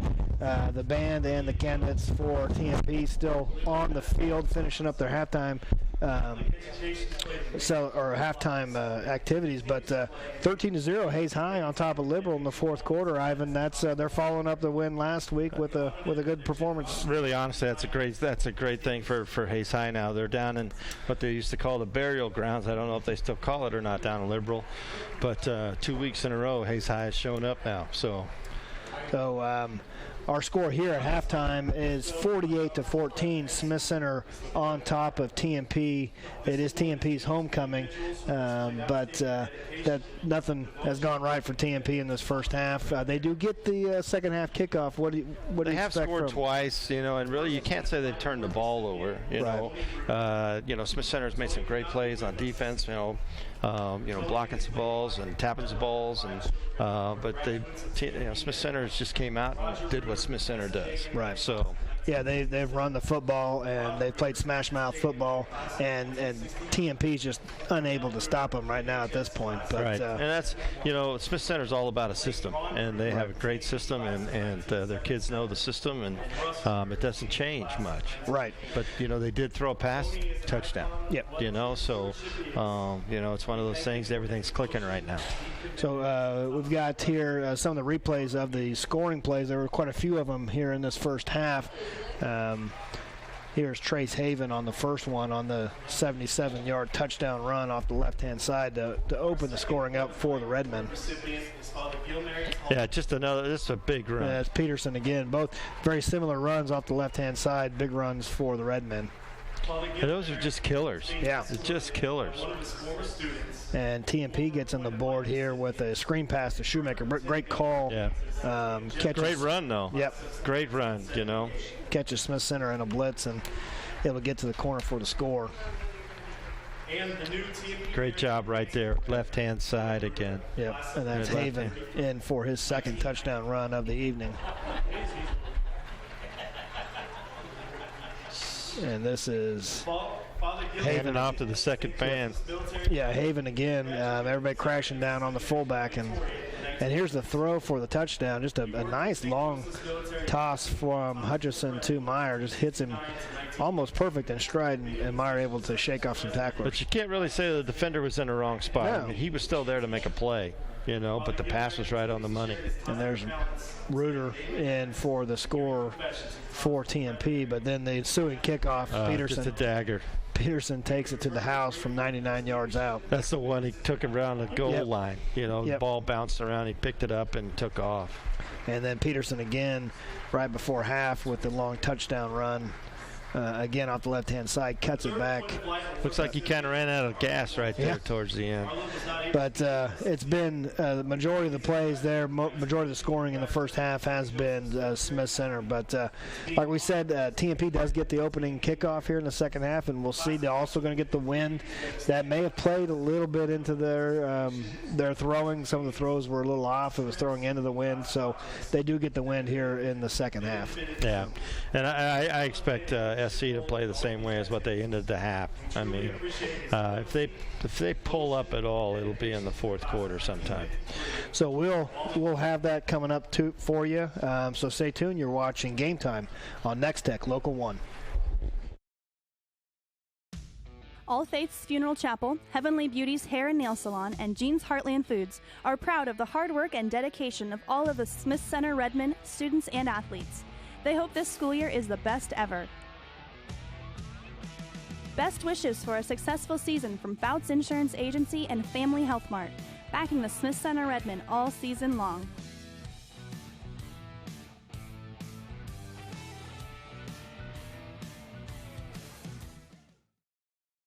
When it comes to commercial and residential concrete construction in the Hayes area, J-Corp is the preferred choice.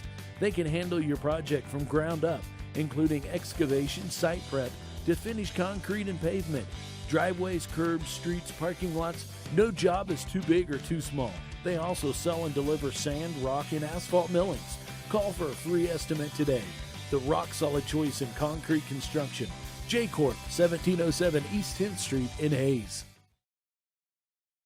Karst Water Well and Drilling Service has been drilling water wells and installing water systems in the area for over 84 years. Whether your project is residential, agricultural, commercial, or municipal, Karst Water Well can do the job right the first time. We offer design and consulting services and use the latest technology with only the best water system components on the market today. So no matter what kind of water well or water system you need, Karst is the company to do the job. Call us today for a consultation. Regulations and tax laws are always changing. That's why businesses and professionals turn to the experienced team at Mapes & Miller Certified Public Accountants. With 8 CPAs to assist you, they offer a wide range of services from tax preparations, bookkeeping, and payroll to auditing and accounting services. They can also help farmers, ranchers, and small businesses with tax planning. It's not what you make, it's what you keep. Mapes & Miller Certified Public Accountants with offices in Norton, Phillipsburg, Stockton, and Quinter. Tri-Central Office Supply, Steel Fabrications, and Professional Fire Equipment are proud of the hard work and dedication of the TMP Monarchs students and athletes. They hope this school year is the best year ever.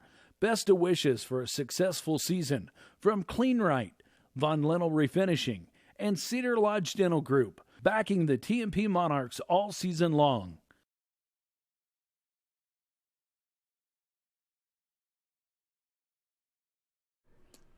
Hi? We're looking for insurance. Let's see who's free. When insurance agents work for only one company, their options are simply limited. But a Trusted Choice independent agent is free to shop many companies for a better deal. Free to do what's right for you. Let us shop for you. Contact Rogers & Associate to learn more. Progressive Physical Therapy Center has been an integral part of the Hayes community since 2007. Tim Marcus, physical therapist, has led the Hayes physical therapy team ever since the business opened. The Progressive staff offers expert care in a friendly environment. You no longer need a physician's referral when seeking services provided by a physical therapist. Call Progressive Physical Therapy. Their licensed therapists provide personalized patient care and treatments. Progressive Physical Therapy, 2209 Canterbury in Hayes.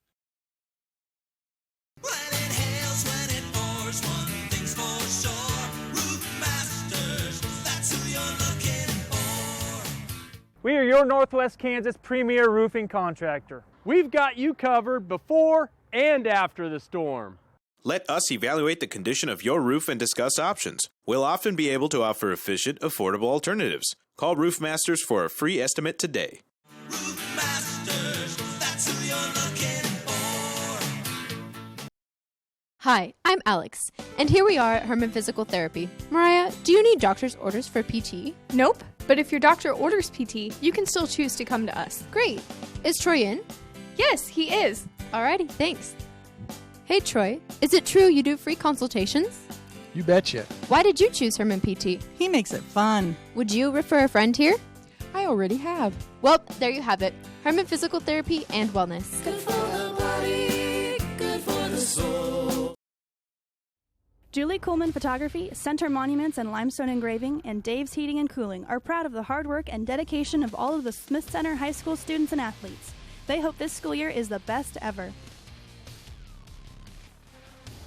Best wishes for a successful season from the People's Bank, Farmers Union Insurance, Greg and Tamara Frank, and the Looking Glass Salon, backing the Smith Center Redmen all season long.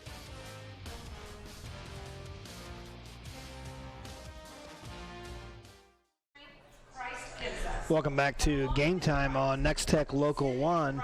We're here at Lewis Field on the campus of Fort Hays State University for the game of the week between the Thomas More Prep Marion Monarchs and the Smith Center Redmen.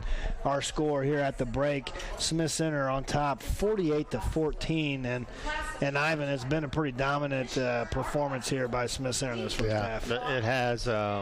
TMP has come out and scored 14 points, was looking pretty good there for a little bit.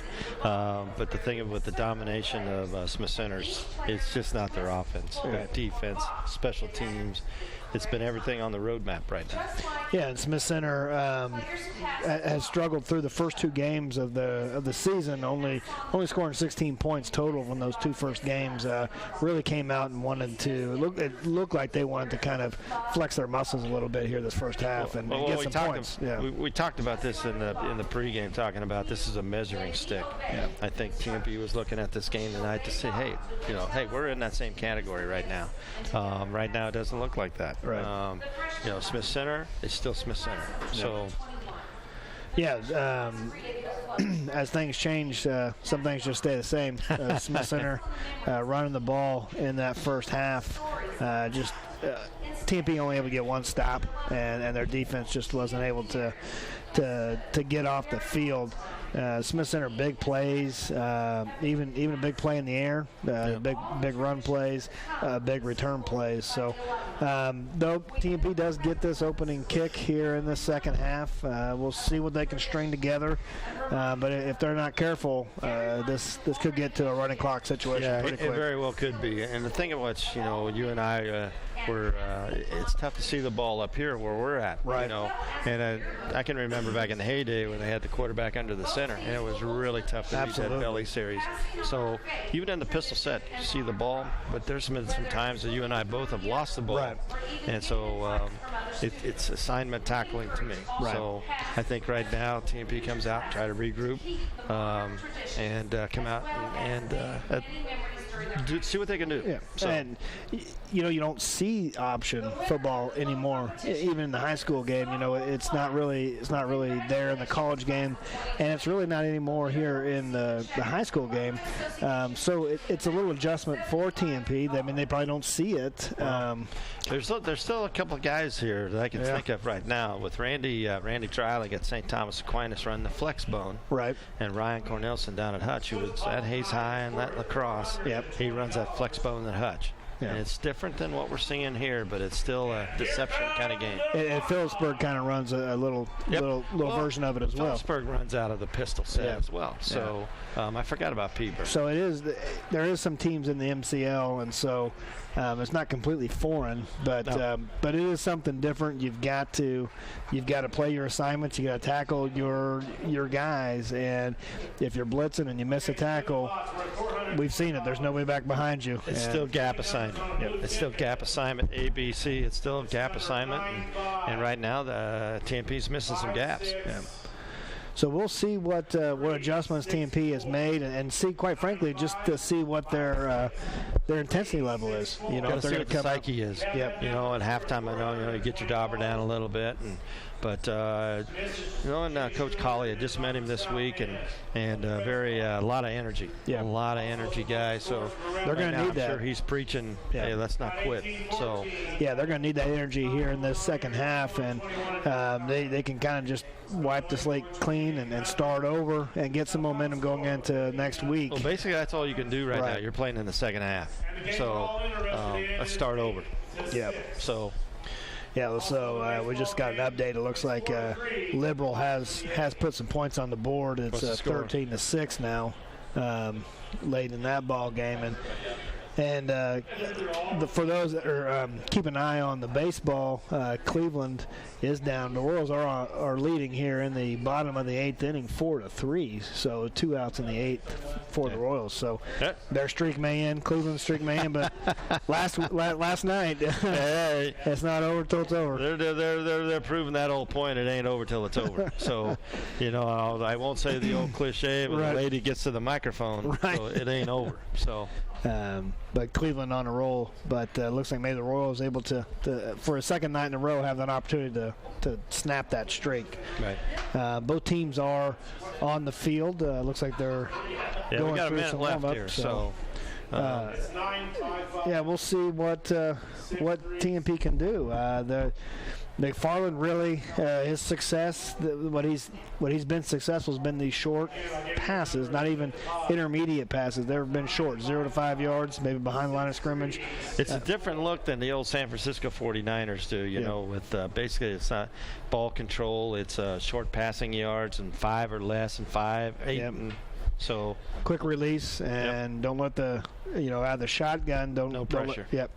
It's just that Smith Center's done a good job on coverage and able to shut that down and then let their defensive line get some pressure. So it looks like Moss is set to tee it off for the Redmen. We've got 10 seconds left here in this halftime. So Smith Center will kick. TMP going to receive the ball to start this second half, and we'll find out real quick what the mentality is of the Monarchs, if they're going to try to get back or at least put some points on the board here, or if they're. I think you hit a reboot, and as a tech would tell you, hey, can you just reboot that thing? I think right now you come out and just get back to doing what you do well. So back deep for the Monarchs will be Gavin Shoemaker and Luke Reuter. Reuter has had a couple good returns, able to get the ball close to midfield. Yeah, a hell of a first quarter. Yeah, and Mr. Rentz, Creighton Rentz, I believe. I think that need to get the ball in his hands a little more. Yeah, he's a big receiver for the Monarchs. So Moss set to tee this off for Smith Center. Standing about at the 10-yard line is Shoemaker and Reuter for the Monarchs. And Moss with the kick. Big kick, and this is going to bounce at the 5. Got trouble. And down at the 2, and coming back into play. Shoemaker has to pick that up and is tackled at the 1-yard line. That's Ross Eifland on the tackle. That's about the 1 foot line. Yeah, that is. That's about as good a kickoff as you can get. Well, here's the thing. That ball does crazy things. Yeah. It's shaped for especially on this turf. Yeah. You know, it's a little different roll than a grass field. And so it got a nice spot. They did. They got it up to looks like the 2.5 yard line. Wow, so they got a nice spot. 1st and 10 for the Monarchs. McFarland in the gun. 2 receivers set to his right and his left, looking to throw. He's got Renz in the flat out there, and Renz up to the 19-yard line. Good gain on 1st down. And 16 yards on the gain. So 1st down and 10 for TMP at the 19-yard line. And this is McFarland with the fake, and he's going to keep it off the left-hand side, lowers his head, gets across to the 25 to the 26-yard line, but there is a flag down. It could be on the Monarchs, so we'll wait and see what that is. Talking to Smith Center, so it looks like it will be Holding on the offense. 10-yard penalty from the spot of the foul. 1st down. So on the Monarchs will move this ball back. It'll be 1st down, replayed for TMP, and mark this back at the 19-yard line. I had to step away there for a second. That guy asked me a question, so I had. So 1st down and 16 for the Monarchs. McFarland out of the shotgun has Reuter in motion to his right now. He's looking to throw that way. Has Reuter out in the flat and makes the catch, but is immediately tackled by Hutchinson. They've kind of came out and they've made a decision here to kind of go right this time, coming out. But they're going towards Hutchinson, and I tell you what, he had a couple good plays in that first half and came close to interception. So it's kind of dangerous territory. But 2nd down and 13 now for the Monarchs. McFarland in the shotgun. Motion to the other side now. Mayo in motion. And he's going to look towards the right hand side. Nice catch out there by Garcia. Garcia makes the catch at the 30, gets up to about the 34-yard line. That will be enough for a 1st down. Got a flag. And there's a flag down. And that's this is on. Well, they're talking to TMP, so we'll see what the call is. Boy, that's awfully deep back there. Yeah. If this is holding. No. Illegal hit on the defense. That penalty is declined. Results 1st down. What they said. Illegal hit or something. I didn't pick it up. But so that penalty's declined, and TMP will take the yards on the reception. Will be 1st down and 10 now at the 34-yard line. Well, right now the wind's not affecting McFarland. I mean, he's made some nice passes. So 4 receivers in this formation for TMP. Shoemaker the lone setback, and it's a give to Shoemaker, and he's hit in the backfield. And Dalton Kuhn is there on the tackle. And he blew that up from the beginning. We haven't called his name much on defense here, but that was a heck of a play. Yeah, that's a... He did the Ezekiel Elliott when he got up, Yeah, one more. So that's 2nd down and 15 now for the Monarchs. And they almost went to a 3-man set. Now here's almost intercepted by Maxwell. Avery Hawkins applying the pressure from his middle linebacker position on the blitz. Oh, McFarland threw that off his heel. Yeah. So he's seen Avery Hawkins coming bearing down on him. Right in the he grill. wanted the ball. Get the ball out, but Maxwell, that's probably the 3rd interception that Smith Center's dropped. If I was him, I'd come back over here towards Mr. Renz on this side of the field if I was going to throw. Now 5 receivers in the Here comes the blitz again. Play there. And nice toe tap on the sideline for Renz, and they're going to call it a catch. And that's a beautiful catch. Did you see Smith Center pick off Mayo coming across the middle there? I didn't see that. He took a shot. But what a catch out there by Creighton Renz. He got 2 feet in. That's an NFL catch there. Looked good. But I see the number 2. He got decked going across that middle. And that's just enough for a first down. Moves the ball to the 44-yard line. 1st and 10 for the Monarchs. This is a pitch. And the ball's on the ground, and it looks like Smith Center's recovered. And just not a very good pitch. Wow. And, boy, just when they were getting a little bit of momentum going, Ivan, the turnover is going to kill them. Yeah, just that pitch was just not good. No. And Smith Center now taking over on downs. 1st and 10 at the 38-yard line. Just in good field position now. Just had momentum going. Yep. And that's something for a team that's trying to build a winning tradition. Just coming out of half. Yep. Those things you just can't do, especially against a team like Smith Center. No. Who is smelling blood right now. Yeah, they're in their wishbone set out of the pistol. Hutchinson. They got everybody in the box. And this is a give to the second man through Haven on the right-hand side, and he ran into his own man. That's Kuhn out there making a tackle on his own man. Was trying to get that guy blocked right there at the end. And Haven, he took a shot by his own man, and it'll slow to get up. 7 yards, 6 yards on first down. TMP doesn't even have a safety back right now. Yeah,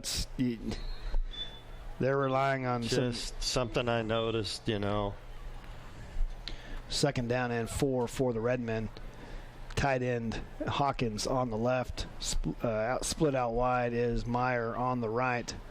Hutchinson, the quarterback here. Strong side left over here. And this is a give to the second man through. Peterson does not even touch stuff to the left-hand side, and Peterson going to stroll into the end zone. That is a 33-yard touchdown run. Peterson's 4th on the night. That's one of those, you stick it in, you pull it out, and give it to the next guy. He didn't even get touched. No. And that's the second straight touchdown run that Peterson's had off that left-hand side. That no one's laid a hand on. Strong side on that side with Kuhn and Hobelman. And then you put in the tight end Hawkins on that side, and 2 seniors and a junior.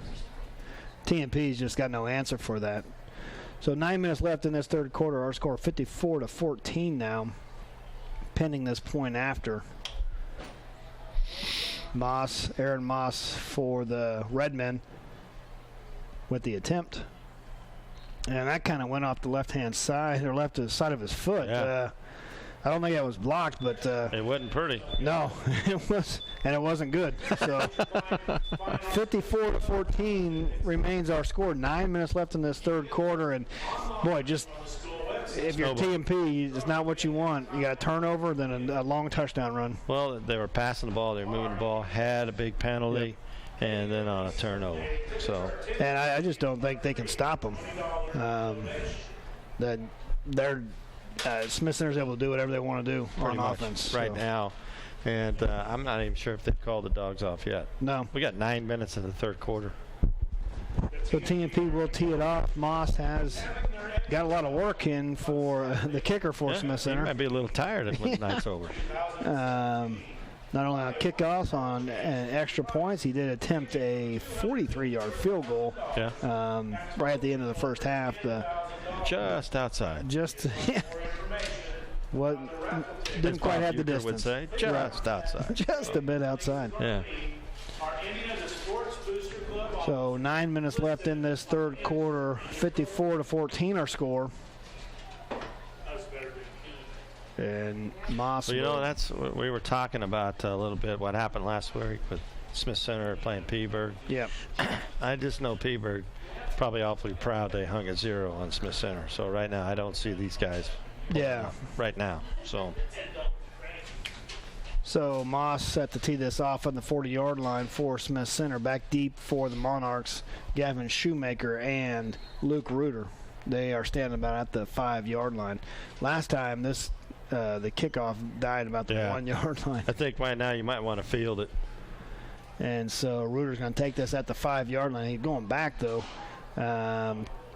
Stiff arms a man, gets across the 15 to the 17-yard line. There was a crease, but it wasn't there long. Yeah, and he kind of got the ball going backwards instead of going forwards. Yeah. And so his momentum. We always talk about north and south. He started going east and west. So first down and 10 for the Monarchs at the 18-yard line. Looking to get something going. They did have a little bit of momentum on offense last time, but the fumble by McFarland ended that drive pretty quickly. McFarland now looking to throw and had a man open picked off. Nice interception there. That is number 14. I think that was a tip ball as well. Yeah, he's not even on the. Oh, he didn't even make the roster. I don't even know what number 14. There's no 14. I think that guy was sitting in the stands. But again, now TMP second possession, the second turnover, and that was a great interception, though. I think it was a tip ball right through his hands, and the ball was high. McFarland on the throw was a little high and resulted in the interception. So first down and 10 for Smith Center. Now at the 37-yard line. Again, they are in great territory to start their drive off. Wishbone set behind Hutchinson. And a little flag. There's a flag on the play. Yep. Against Smith Center. The 5-yard penalty, still first down. A little down there, it looks like, from the referee's mic, but really the only way that anybody has stopped Smith Centers themselves with a couple of these penalties, but moves them back down to the 42-yard line. It'll be first down and 15 for Smith Center. Meyer stays split out to the right side. And looks like they've got a different quarterback in. Oh, now. man, touchdown. And now Maxwell up the middle, the fullback with the run. And Maxwell's into the end zone for the score, a 42-yard touchdown run. And I was looking outside. I didn't even could see. I didn't even get that right there. First guy through, handed off. They brought in a different quarterback, it looks like. Griffin Kugler, the freshman, was the quarterback on that side, but Maxwell with a hard run up the middle on the fullback dive gets it into the score, or gets it in the end zone, makes our score 60-14 now, and still just 8:27 left in this third quarter. Long ways to go. Yeah. Moss set for the extra point. His last one went way right. Oh, Gene was over. A snap down, and this one is good. So Moss redeems himself with this point after and makes our score 61-14. Smith Center on top of TMP, and it looks like they may have started subbing some of their guys. I think Smith Center has made some changes now. So we will see what. There's a little more bounce over there with the guys in the white shirts. Yeah, with the guys in the blue. It's been all Smith Center so far in this ball game, and it continues here in this second half. 2 touchdowns already, 2 long touchdown runs, one by Ethan Peterson, the second one then by Heston Maxwell. So different half, Ivan, but same results. Yeah. Yeah, and I don't know if you'd be a good spotter at one of these games, you know. Yeah. 40-year class of 1977, here at the list goes. Well, you do a great job, though, Chris. You do a great job. Well, that's the part it makes it difficult playing them. You know? It does, and we're up here to where we can see down on the field. Those guys at that eye level down there. That was the first man through, got the ball last time. And we haven't really seen that a lot tonight. No, there haven't been a whole lot of fullback runs. But Dalton Kuhn now looks like he's teeing this ball up to kick it off. Moss has moved over and like taken his spot. Want to have a little fun here. Yeah. Tee one up and let it go. Being a senior. So back deep still is Shoemaker and Reuter. And it's kind of a spin kick, and it bounces at the 30, and it's still on the ground, but it looks like they're able to, TMP able to get on top of it. That might be the reason he's not the regular kickoff guy. Well, that's a pretty good pooch kick there. It took a left-hand turn straight to the sideline. I don't know if that was a pooch kick, but it probably wasn't on purpose, but it was pretty effective either way. It was effective. I'll give that to Mr. Kuhn. That was effective. So it looks like some second stringers are coming into this ball game for Smith Center. They got some wholesale guys now. They've made some changes. McFarland now taking the snap, pump fakes. He's still a little bit under pressure, and Renz just threw his hands. Ball's out. Yeah. McFarland able to escape the pressure and hit Renz, but Renz not able to hang on. And here's the thing, though. Smith Center's made wholesale changes, but those guys were all still running to the ball. Yeah. I mean, they're pretty excited. They're playing on turf. They're playing in haze. Right. So. Right. So 2nd down and 10 now for TMP. Still 3 receiver set now for McFarland. And he's looking to throw. He's going deep. Looking for Mayo. Nice job. Nice recovery. That was Griffin Kugler, who came in for Hutchison on offense. He almost could have picked that instead of slapping it away. Nice play out there by the freshman. So 3rd down and 10, and there was a penalty flag down. I didn't see that. They're talking to Smith Center, so it looks like it will be against TMP. We'll see what they want to do. And I think coaches say bring him back. Holding on the offense. 10-yard penalty from the spot, and it'll be 2nd down. So that'll push the Monarchs clear back to the 15-yard line. And, again, penalties and turnovers, Ivan, have just killed any momentum, TMP. Oh, pretty much so right now. And, TMP right now is really going against a JV squad the way it looks right now. So 3 receivers for McFarland. He's back. He's got Shoemaker in the flat out to the right. Shoemaker still on his feet up across the 20 to the 21-yard line. So gets some of that yardage back on the penalty. Going to bring up 3rd down now and forever. 20. Yeah. 3rd down and 20 for TMP. So 3 receivers bunched to the left for McFarland. Shoemaker the lone setback. Where's Mr. Renz at? I would look for number 7 here. Or Reuter. And McFarland takes a hit and just outside the reach of Reuter and falls incomplete. So it'll be 4th down and 20 for TMP. And even they're even struggling to move the ball against the second string. You could see the frustration on McFarland's face there. He's just not getting the time to throw. And that's upsetting the timing routes. Yeah. So. Yeah, he had a man in his face on that throw. He did have Reuter had some space out there, but just not enough time. Too far up front. Yeah.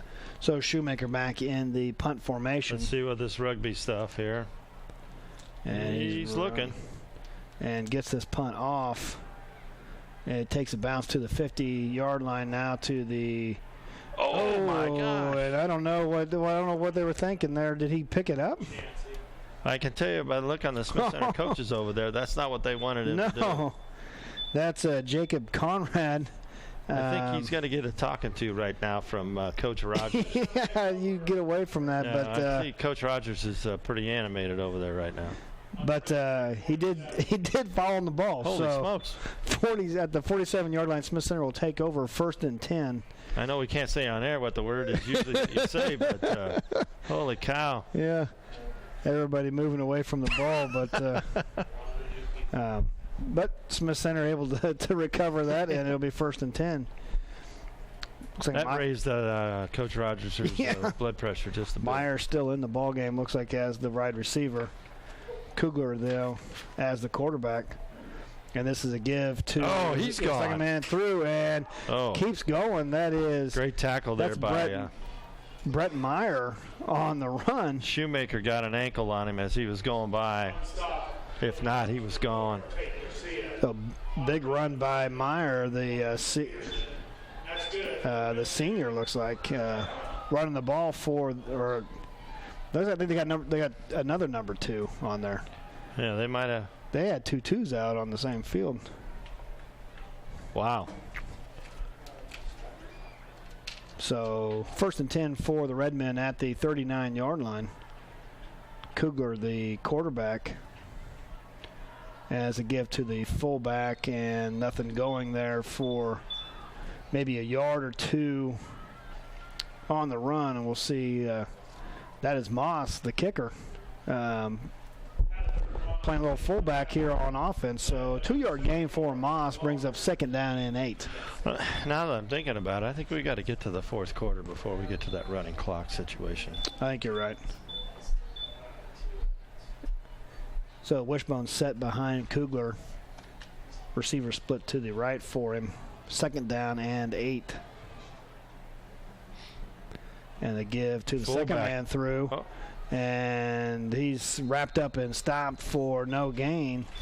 That is Michael Lager on the tackle for the Monarchs. So they give him forward motion back to the line of scrimmage, or maybe a loss of a yard. So 3rd and 9 now for Smith Center.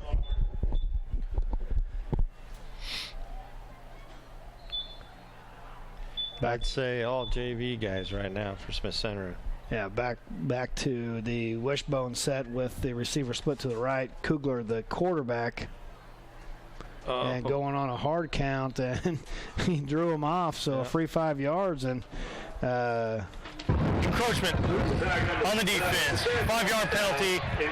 3rd down. The freshman with the heads up there on went on a hard count and able to get free 5 yards. Great job. And did you say he's a freshman? Freshman. You know, and Smith Center, all their guys were celebrating on that. So. Yeah. So 1st and 10 for Smith Center now, or sorry, third down and 4 for Smith Center. And second man through is number 1, and he's to the close to the 30-yard line. I don't see a number 1 on their roster, so I'm not for sure who. This could be SC just going ahead and going for it here. Yeah, it's up to the 31-yard line, so it will be 4th down and 2. But you're at in a position where you're at. You might as well go for this. 4:55 left in this third quarter. 61-14 is our score. Wishbone set behind Kugler, and this is Moss straight ahead to the 29-yard line. It's going to be close to a first down. Depending on that spot and the way the side judge is running in here, it could be short. Yeah, it looks like maybe it's just a little bit short, but Moss hit that hole. Well, the other guy came in from hard. the other side. Yeah, he's just short at the way it looks. They're going to measure, I would say. Nope, yeah. First down. Connor Staub there on the tackle for the Monarchs, able to hold Smith Center just for the second time tonight, and get the ball on turnover on downs. So 1st and 10, and it looks like McFarland's still in the ball game for TMP. 4 receivers set. Hey, Royals just won. So that ends the streak there for Cleveland, but nothing going for Shoemaker up the left-hand side.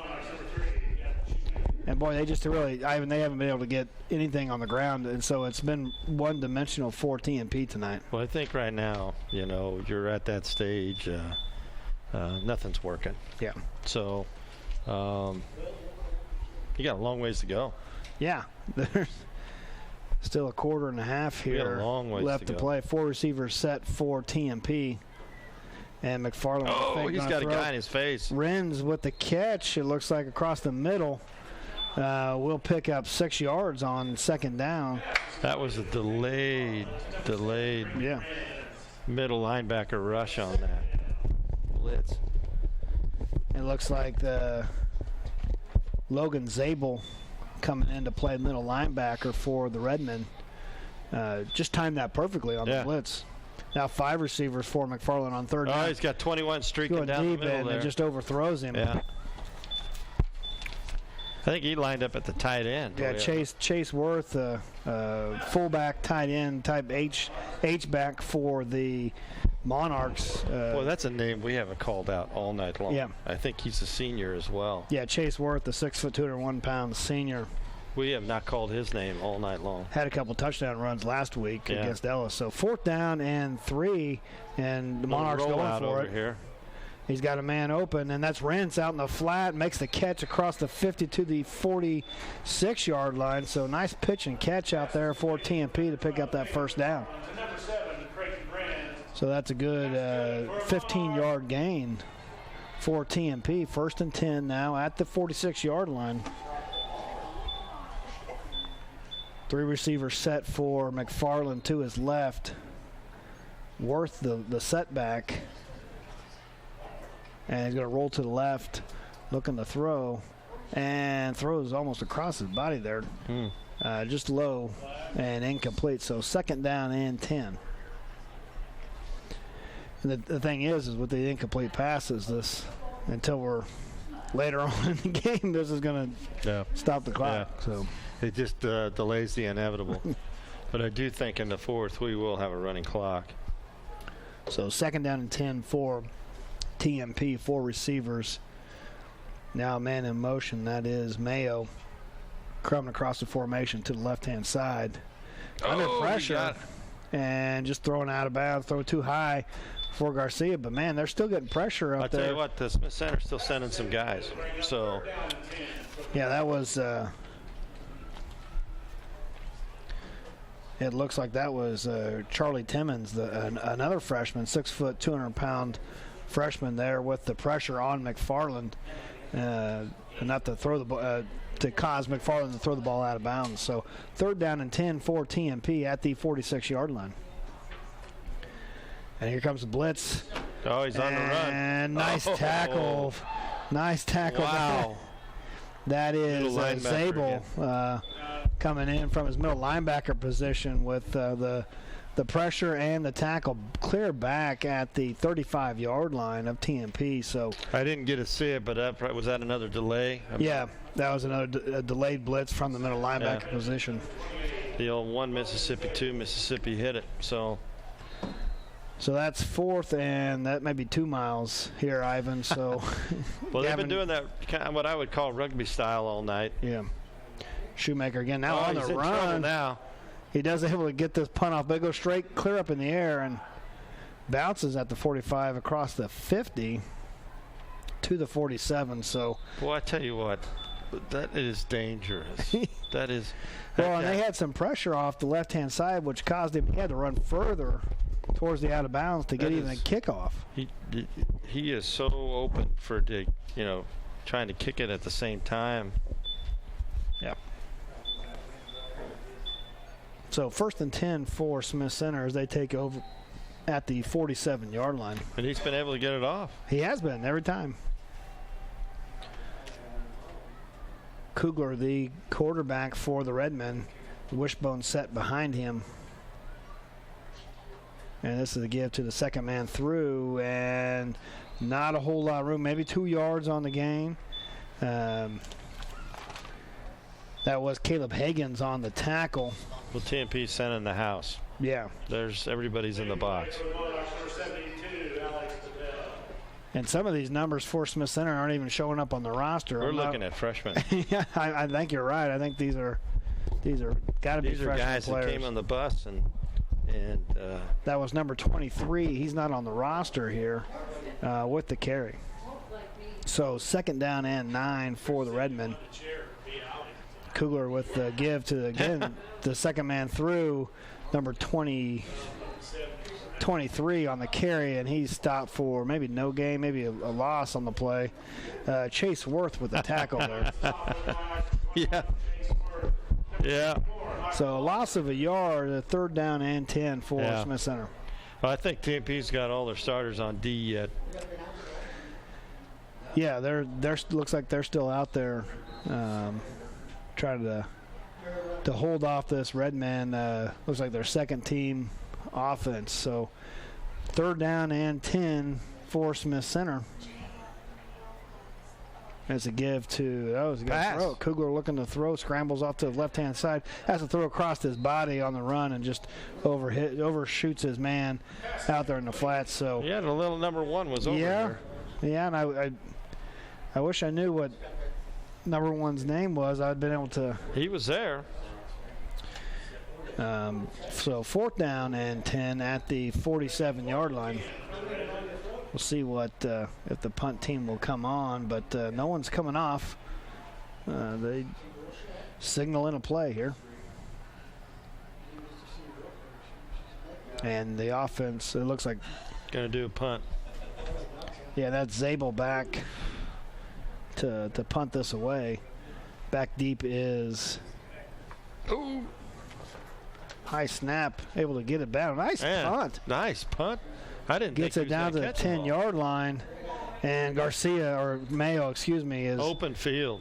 Nice tackle there by Ross Eifland on Mayo in the open field for no gain on the return. They got some name updates from Mike Hughes. He's watching the game back in Smith Center. 23 is Brell Spees. Okay. And then number 1 is Colton Shoemaker. Okay. Mike Hughes watching the game back in Smith Center. Well, I appreciate that. They didn't have him listed here on their lineup, so. Thank you, Mike, for the update. So 1st and 10 for. How about a Snapchat TMP. from Mike? Can we get one of those? Oh, look at this Snapchat on the screen. Hard at work down at the van. Jason said he's drinking Diet Pepsi down. And there's a picture of the Monarchs on the homecoming royalty. McFarland looking to throw deep to Reuter, and Reuter's got the ball at the 40 and cross to the 50-yard line. Nice pitch and catch out there. Yeah, great tackle by 43 though. Yeah. What's 43? You got him on the list? Yep. Yeah. Benoit, Colby Benoit on the tackle for the Redmen. And there's some more Snapchats. This is the band right before halftime. Fourth quarter. So that is the end of the 3rd quarter. Our score here, 61-14. It's all Smith Center on top of TMP. You've been watching Game Time on Nex-Tech, Local 1. From senior trips to toddler adventures and youth sports, the Hayes Recreation Commission is your one-stop shop for fun. Check out all the fall and winter brochure for a complete list of scheduled events and classes. The fun times continue in the HRC Wellness Center, where you can enroll in personal training and memberships. All Faiths Funeral Chapel, Heavenly Beauties Hair and Nail Salon, and Jean's Heartland Foods are proud of the hard work and dedication of all of the Smith Center Redmen students and athletes. They hope this school year is the best ever. Best wishes for a successful season from Fouts Insurance Agency and Family Health Mart, backing the Smith Center Redmen all season long.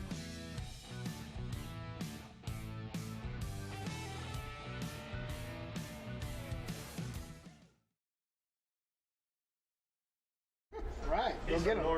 Yes.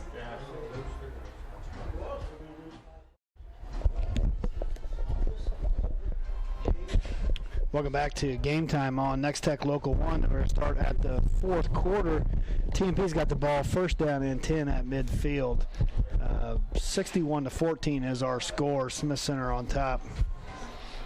And McFarland still in the ball game here, looking to throw. And nice coverage play out there. Is that That's is that 43 again? Number 12. Yeah, that is 43. Yeah. Benoit on the coverage. Broke up that pass to Good Riz. job on the name there. Thank you. And the Snapchats keep coming in. This Smith Center looks like they're warming up here at halftime. And there's another shot from for the homecoming royalty. We're still waiting for a Snapchat from Mike Hughes tonight. So 4 receivers for McFarland. He's got some room now. He's under some pressure. He goes back, and that was a hold, pretty blatant. Just throws it at the feet of Shoemaker. Incomplete. Will bring up 2nd down and 10. Or actually 3rd down and 10. Excuse me, for the Monarchs. Right at midfield. There is a flag on the play.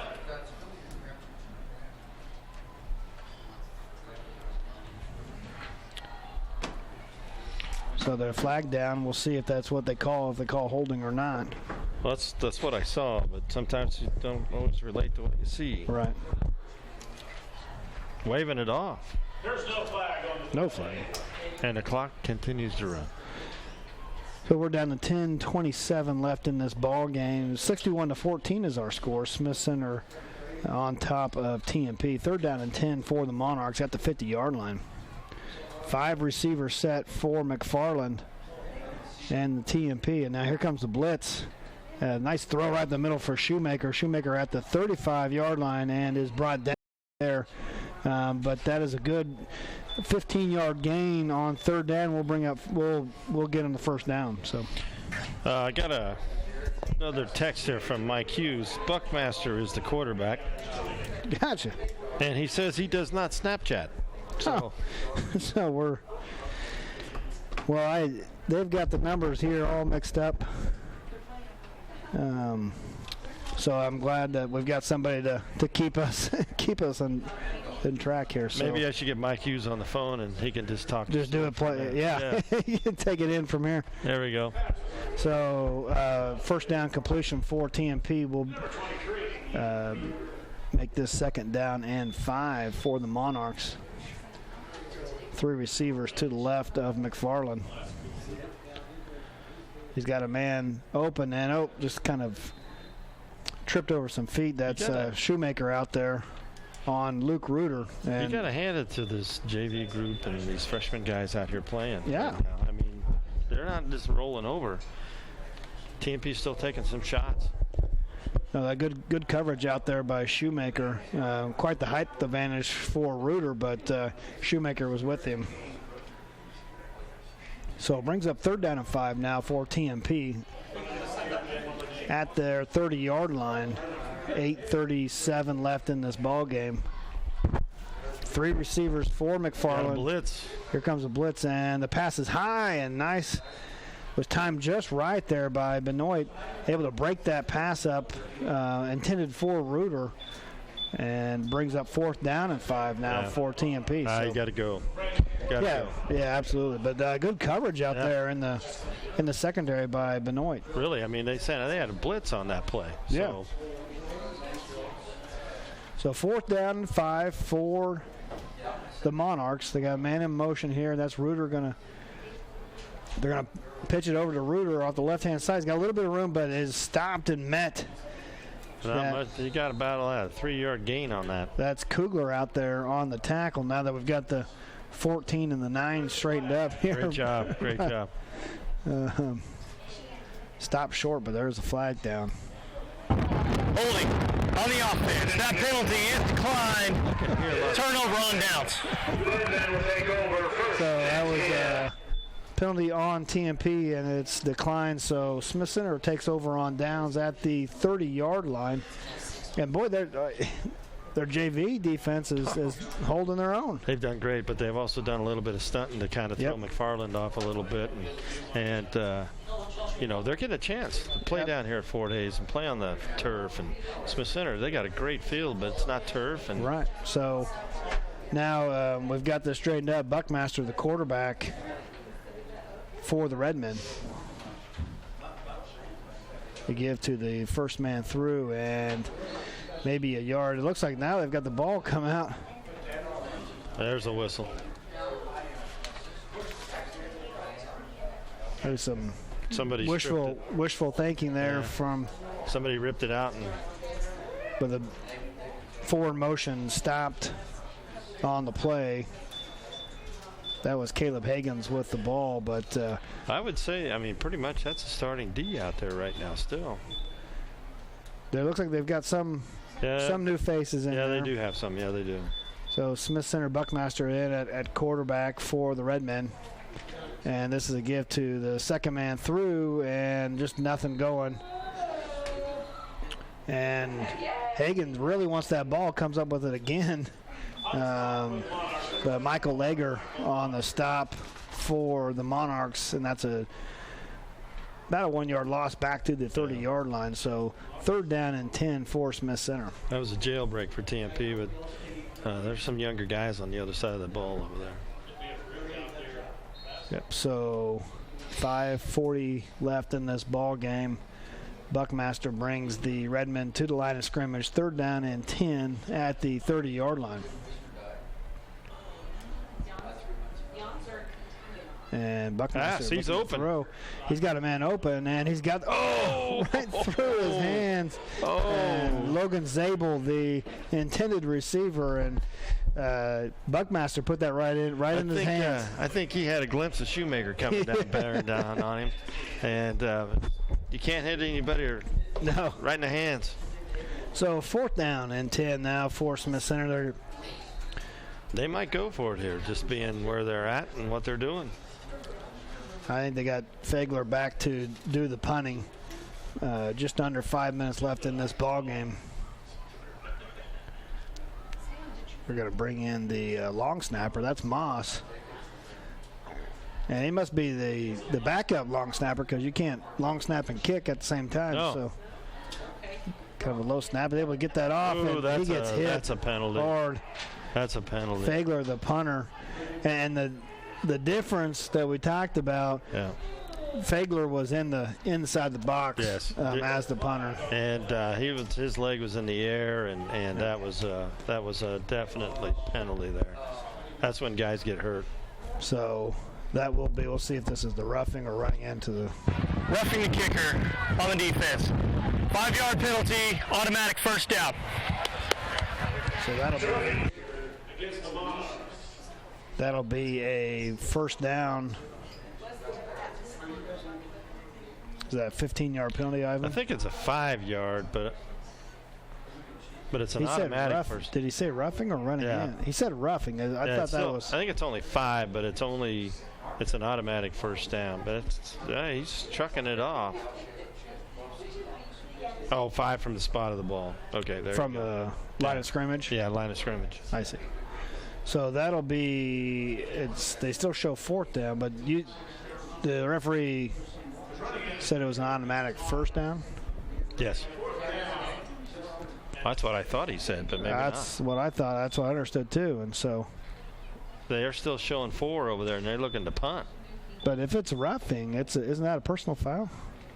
Is that 15 yards? That's what I always thought. Maybe it was just running into the kicker. The way the score is, no one's going to get out of shape. No. So. And our clock still continues to run. So 3 minutes left in this ball game. Fagler going to kick again, and this time gets the punt away, and it goes out of bounds at the 50-yard line. So 1st down and 10 now for TMP. Looks like at the 49-yard line. Time's clicking away.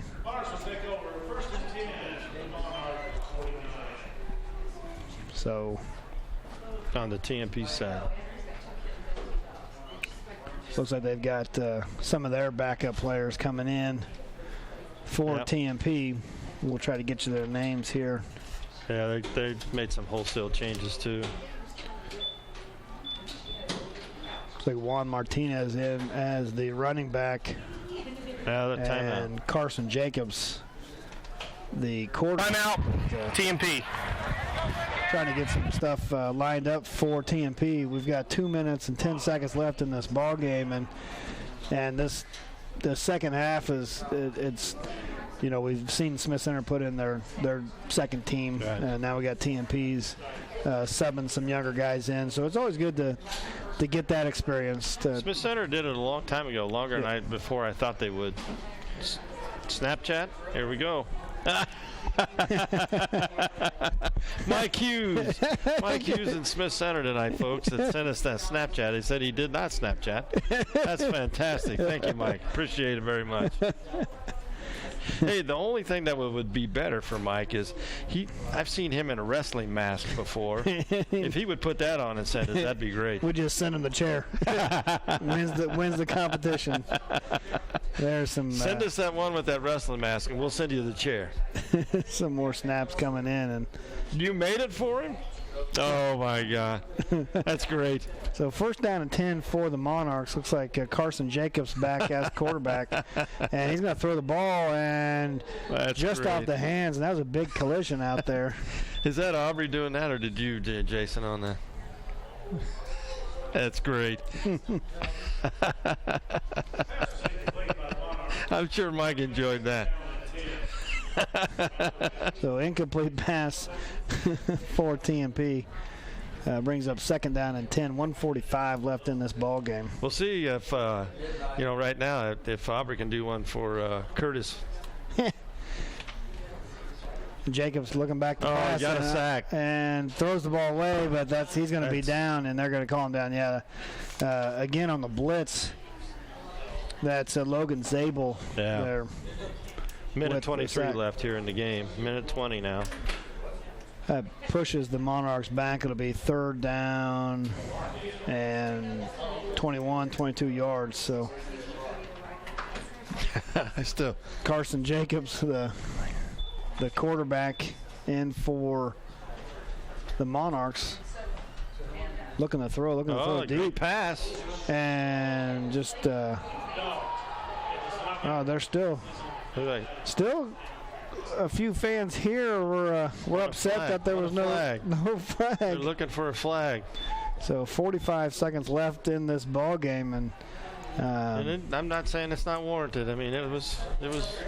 Yeah. But we're at that stage. And that was Alex Schwartz out on the play. He comes up a little. There. Yeah, pulled up a little lame on that. So 4th down. Looks like number 7 for Smith Center just checked in down here. Yeah, 4th down and 10. This may be the last play of the game. Jacobs under pressure, gets the ball, finds a man open at the 45-yard line, fighting to the 40-yard line. Number 7 in on the tackle there. I think I passed that guy earlier when we were down opening the game. Jackson Pinckney on the tackle. And that's the end of our ball game. Our final score here, 61-14. Smith Center all over TMP for the TMP's homecoming. But Ivan, what a performance here by Smith Center. What can you say? You knew it was coming, but it was just one of those things. We called it a measuring stick for both teams. And really, honestly, you can't fault TMP at all. You know, Smith Center's still the number 1 team in 2A right now. Right. And really, honestly, things just got away from TMP. Next week is another week, so move on. Despite the slow start by Smith Center, the first 2 games, they really were firing on all cylinders today. And if there's any question if they're not one of the better teams in Class 2-1A. Well, they just bettered their average. If you had 16 to 61 and divided by 3, that'd just up their game, as per average. So, yeah. So we'll take a quick break here, and we'll get back to you with some scores and finish wrapping this up. You're watching Game Time on Nex-Tech Local 1. They're downstairs. When it comes to commercial and residential concrete construction in the Hayes area, J-Corp is the preferred choice. They can handle your project from ground up, including excavation, site prep, to finished concrete and pavement. Driveways, curbs, streets, parking lots, no job is too big or too small. They also sell and deliver sand, rock, and asphalt millings. Call for a free estimate today. The rock-solid choice in concrete construction. J-Corp, 1707 East 10th Street in Hayes. Karst Water Well and Drilling Service has been drilling water wells and installing water systems in the area for over 84 years. Whether your project is residential, agricultural, commercial, or municipal, Karst Water Well can do the job right the first time. We offer design and consulting services and use the latest technology with only the best water system components on the market today. So no matter what kind of water well or water system you need, Karst is the company to do the job. Call us today for a consultation. Regulations and tax laws are always changing. That's why businesses and professionals turn to the experienced team at Mapes & Miller Certified Public Accountants. With 8 CPAs to assist you, they offer a wide range of services from tax preparations, bookkeeping, and payroll to auditing and accounting services. They can also help farmers, ranchers, and small businesses with tax planning. It's not what you make, it's what you keep. Mapes & Miller Certified Public Accountants with offices in Norton, Phillipsburg, Stockton, and Quinter. Tri-Central Office Supply, Steel Fabrications, and Professional Fire Equipment are proud of the hard work and dedication of the TMP Monarchs students and athletes. They hope this school year is the best year ever. Best of wishes for a successful season from Clean Right, Von Lennel Refinishing, and Cedar Lodge Dental Group, backing the TMP Monarchs all season long.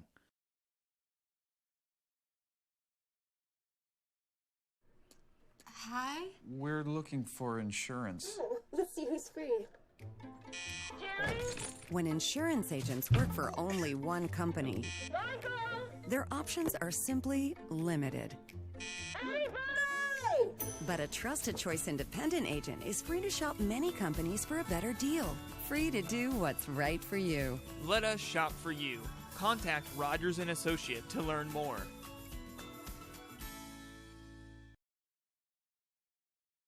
Progressive Physical Therapy Center has been an integral part of the Hayes community since 2007. Tim Marcus, physical therapist, has led the Hayes physical therapy team ever since the business opened. The Progressive staff offers expert care in a friendly environment. You no longer need a physician's referral when seeking services provided by a physical therapist. Call Progressive Physical Therapy. Their licensed therapists provide personalized patient care and treatments. Progressive Physical Therapy, 2209 Canterbury in Hayes. When it hails, when it pours, one thing's for sure. Roof Masters, that's who you're looking for. We are your Northwest Kansas premier roofing contractor. We've got you covered before and after the storm. Let us evaluate the condition of your roof and discuss options. We'll often be able to offer efficient, affordable alternatives. Call Roof Masters for a free estimate today. Roof Masters, that's who you're looking for.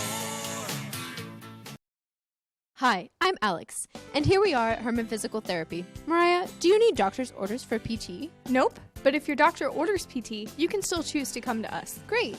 Is Troy in? Yes, he is. Alrighty, thanks. Hey Troy, is it true you do free consultations?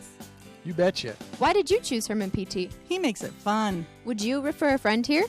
I already have. Well, there you have it. Herman Physical Therapy and Wellness. Good for the body, good for the soul.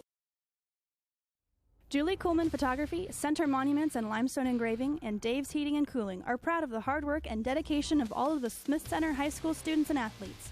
They hope this school year is the best ever. Best wishes for a successful season from the People's Bank, Farmers Union Insurance, Greg and Tamara Frank, and the Looking Glass Salon, backing the Smith Center Redmen all season long.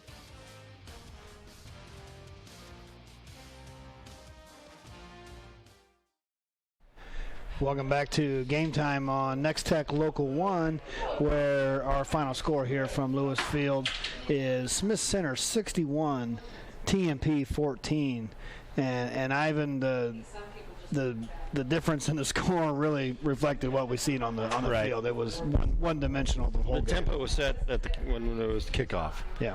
Smith Center did the usual Smith Center thing.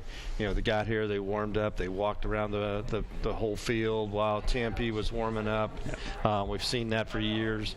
But they set the pace and the tempo, and they came down and proved who they are. Yeah, they came out with an attitude that they were going to assert themselves, and they sure did today. Not only on the ground, but also in the air, special teams, defense, just a complete ball game from the Redmen. Sure. And, I don't want to take anything away from TMP. No. I mean, at this stage, right now, this program is in an upswing here. There's a lot of energy. There was a ton of people here tonight for homecoming. Yeah. So there's some people here that believe, and the players believe, and they just ran into Smith Center tonight, and there's a reason why they're the number 1A team in 2-1A. So. Right, and they answered any doubters tonight, definitely with that performance. And really, you look at it, 4 touchdowns by Ethan Peterson tonight, 3 on the ground, and then he added a 99-yard kickoff return for a touchdown. Trace Haven, 3 touchdowns for Trace on the night, all on the ground. And Ethan Peterson came in. Jesse Staples, their normal starting running back, was out. So Peterson, with his 4 touchdowns, he's actually a backup running back. Right. So and honestly, and I don't want to interrupt you here, but when you get to sit where we sit up high here, you get to see the beauty of their offense. Right. Even they're in the pistol set where they usually are under the quarterback, under bar or under the center. The beauty of it is we are even having a hard time keeping track of the ball, and it's a thing of beauty to watch because you don't see it very often anymore. Right. I enjoy watching those guys play. Yeah, it was, and TMP had difficulties throughout the night just with their assignments, with their tackling. But hats off to Smith Center. That's what they've run, and they show they're very efficient, and they're loaded again to make a deep run, I think, in the playoffs this year. We were out here out front when the players all came off the field. They came out here and they walked in 2s and 3s and 4s, and they came here with a mission, and they came out to send a message. So, and I think it's out there. Yeah, so. Yeah. I think the message was received. So here's our Nex-Tech game time scoreboard. Phillipsburg all over Plainville. Plainville's had a 41-0. rough 3 weeks, haven't they? Yeah, they've had to play Smith Center, they've had to play Norton, and now they've got to play Phillipsburg. So things can only let up a little bit for Plainville going forward. But this is another big score to me. 20-0. Hayes over Liberal. Hayes shuts out Liberal for their second straight victory, and so Hayes, the Indians, getting a little bit of momentum now, 2-0 in the WAC. So. Yeah. Well, they made some assistant coach changes and things, and wow, what a difference it's made, maybe. And so you got to hand it to them a little bit. So Norton rolling again today, 44-0, and that's just at halftime. You had some there was a weather problem, weather delay kind of stuff going on. So we'll see. They may call that at halftime. With that score, I don't know if they're going to. We don't know if they'll go back or not. Right. So Central Plains beats Otis Bison tonight, 36-12. Now had to have been a pretty decent 8-man ball. Logan game. Palco rolling. Yep. We're going to get to see those guys in a couple weeks against Victoria. Yeah. They're going to be in Victoria. Last year was a shocker when Logan beat Victoria. Yeah. So La Crosse beats Washington County 34-7. St. Francis all over Hill City 50-4. Hoxie shuts out Wallace County 52-0. Victoria shuts out Ellenwood 50-0. Wow. Pike Valley, they put it on in the second half. It was only a 20-0 score at halftime, but 56-6 that ends up being the final. So Coach Melby up in Pike Valley has been there forever. Yeah. And so our Snapchat winner is Alex Herman. A couple pictures of his kids, and there's Alex again on the Snapchat. So congratulations to Alex on the Snapchat win and the chair. So do we have a second prize? Mike Hughes didn't win a prize. I know. I'm kind of disappointed. Who's the judges on this stuff? I'm not for sure. So we'll have to get that information to you later. I got to get that out. I feel bad for Mike. I think he should have won. He put a heck of an effort into that snap. So 1 minute. So any final thoughts here, Ivan, from tonight's ball game? Not much you could take away. No. We got to see what I believe is what Smith Center is all about. TMP, I still think they're on an upswing. So Smith Center games coming up against Norton. That'll be good. Yes. Good ball game. Yes. And where's that at? Norton or SC? It's at Smith Center. I think Smith Center got both or all three, Phillipsburg, Plainville, and Norton at home, I think, this year. So that's the ball game for tonight. And again, our final score from Lewis Field, 61-14. Smith Center beating TMP. You've been watching Game Time on Nex-Tech Local 1.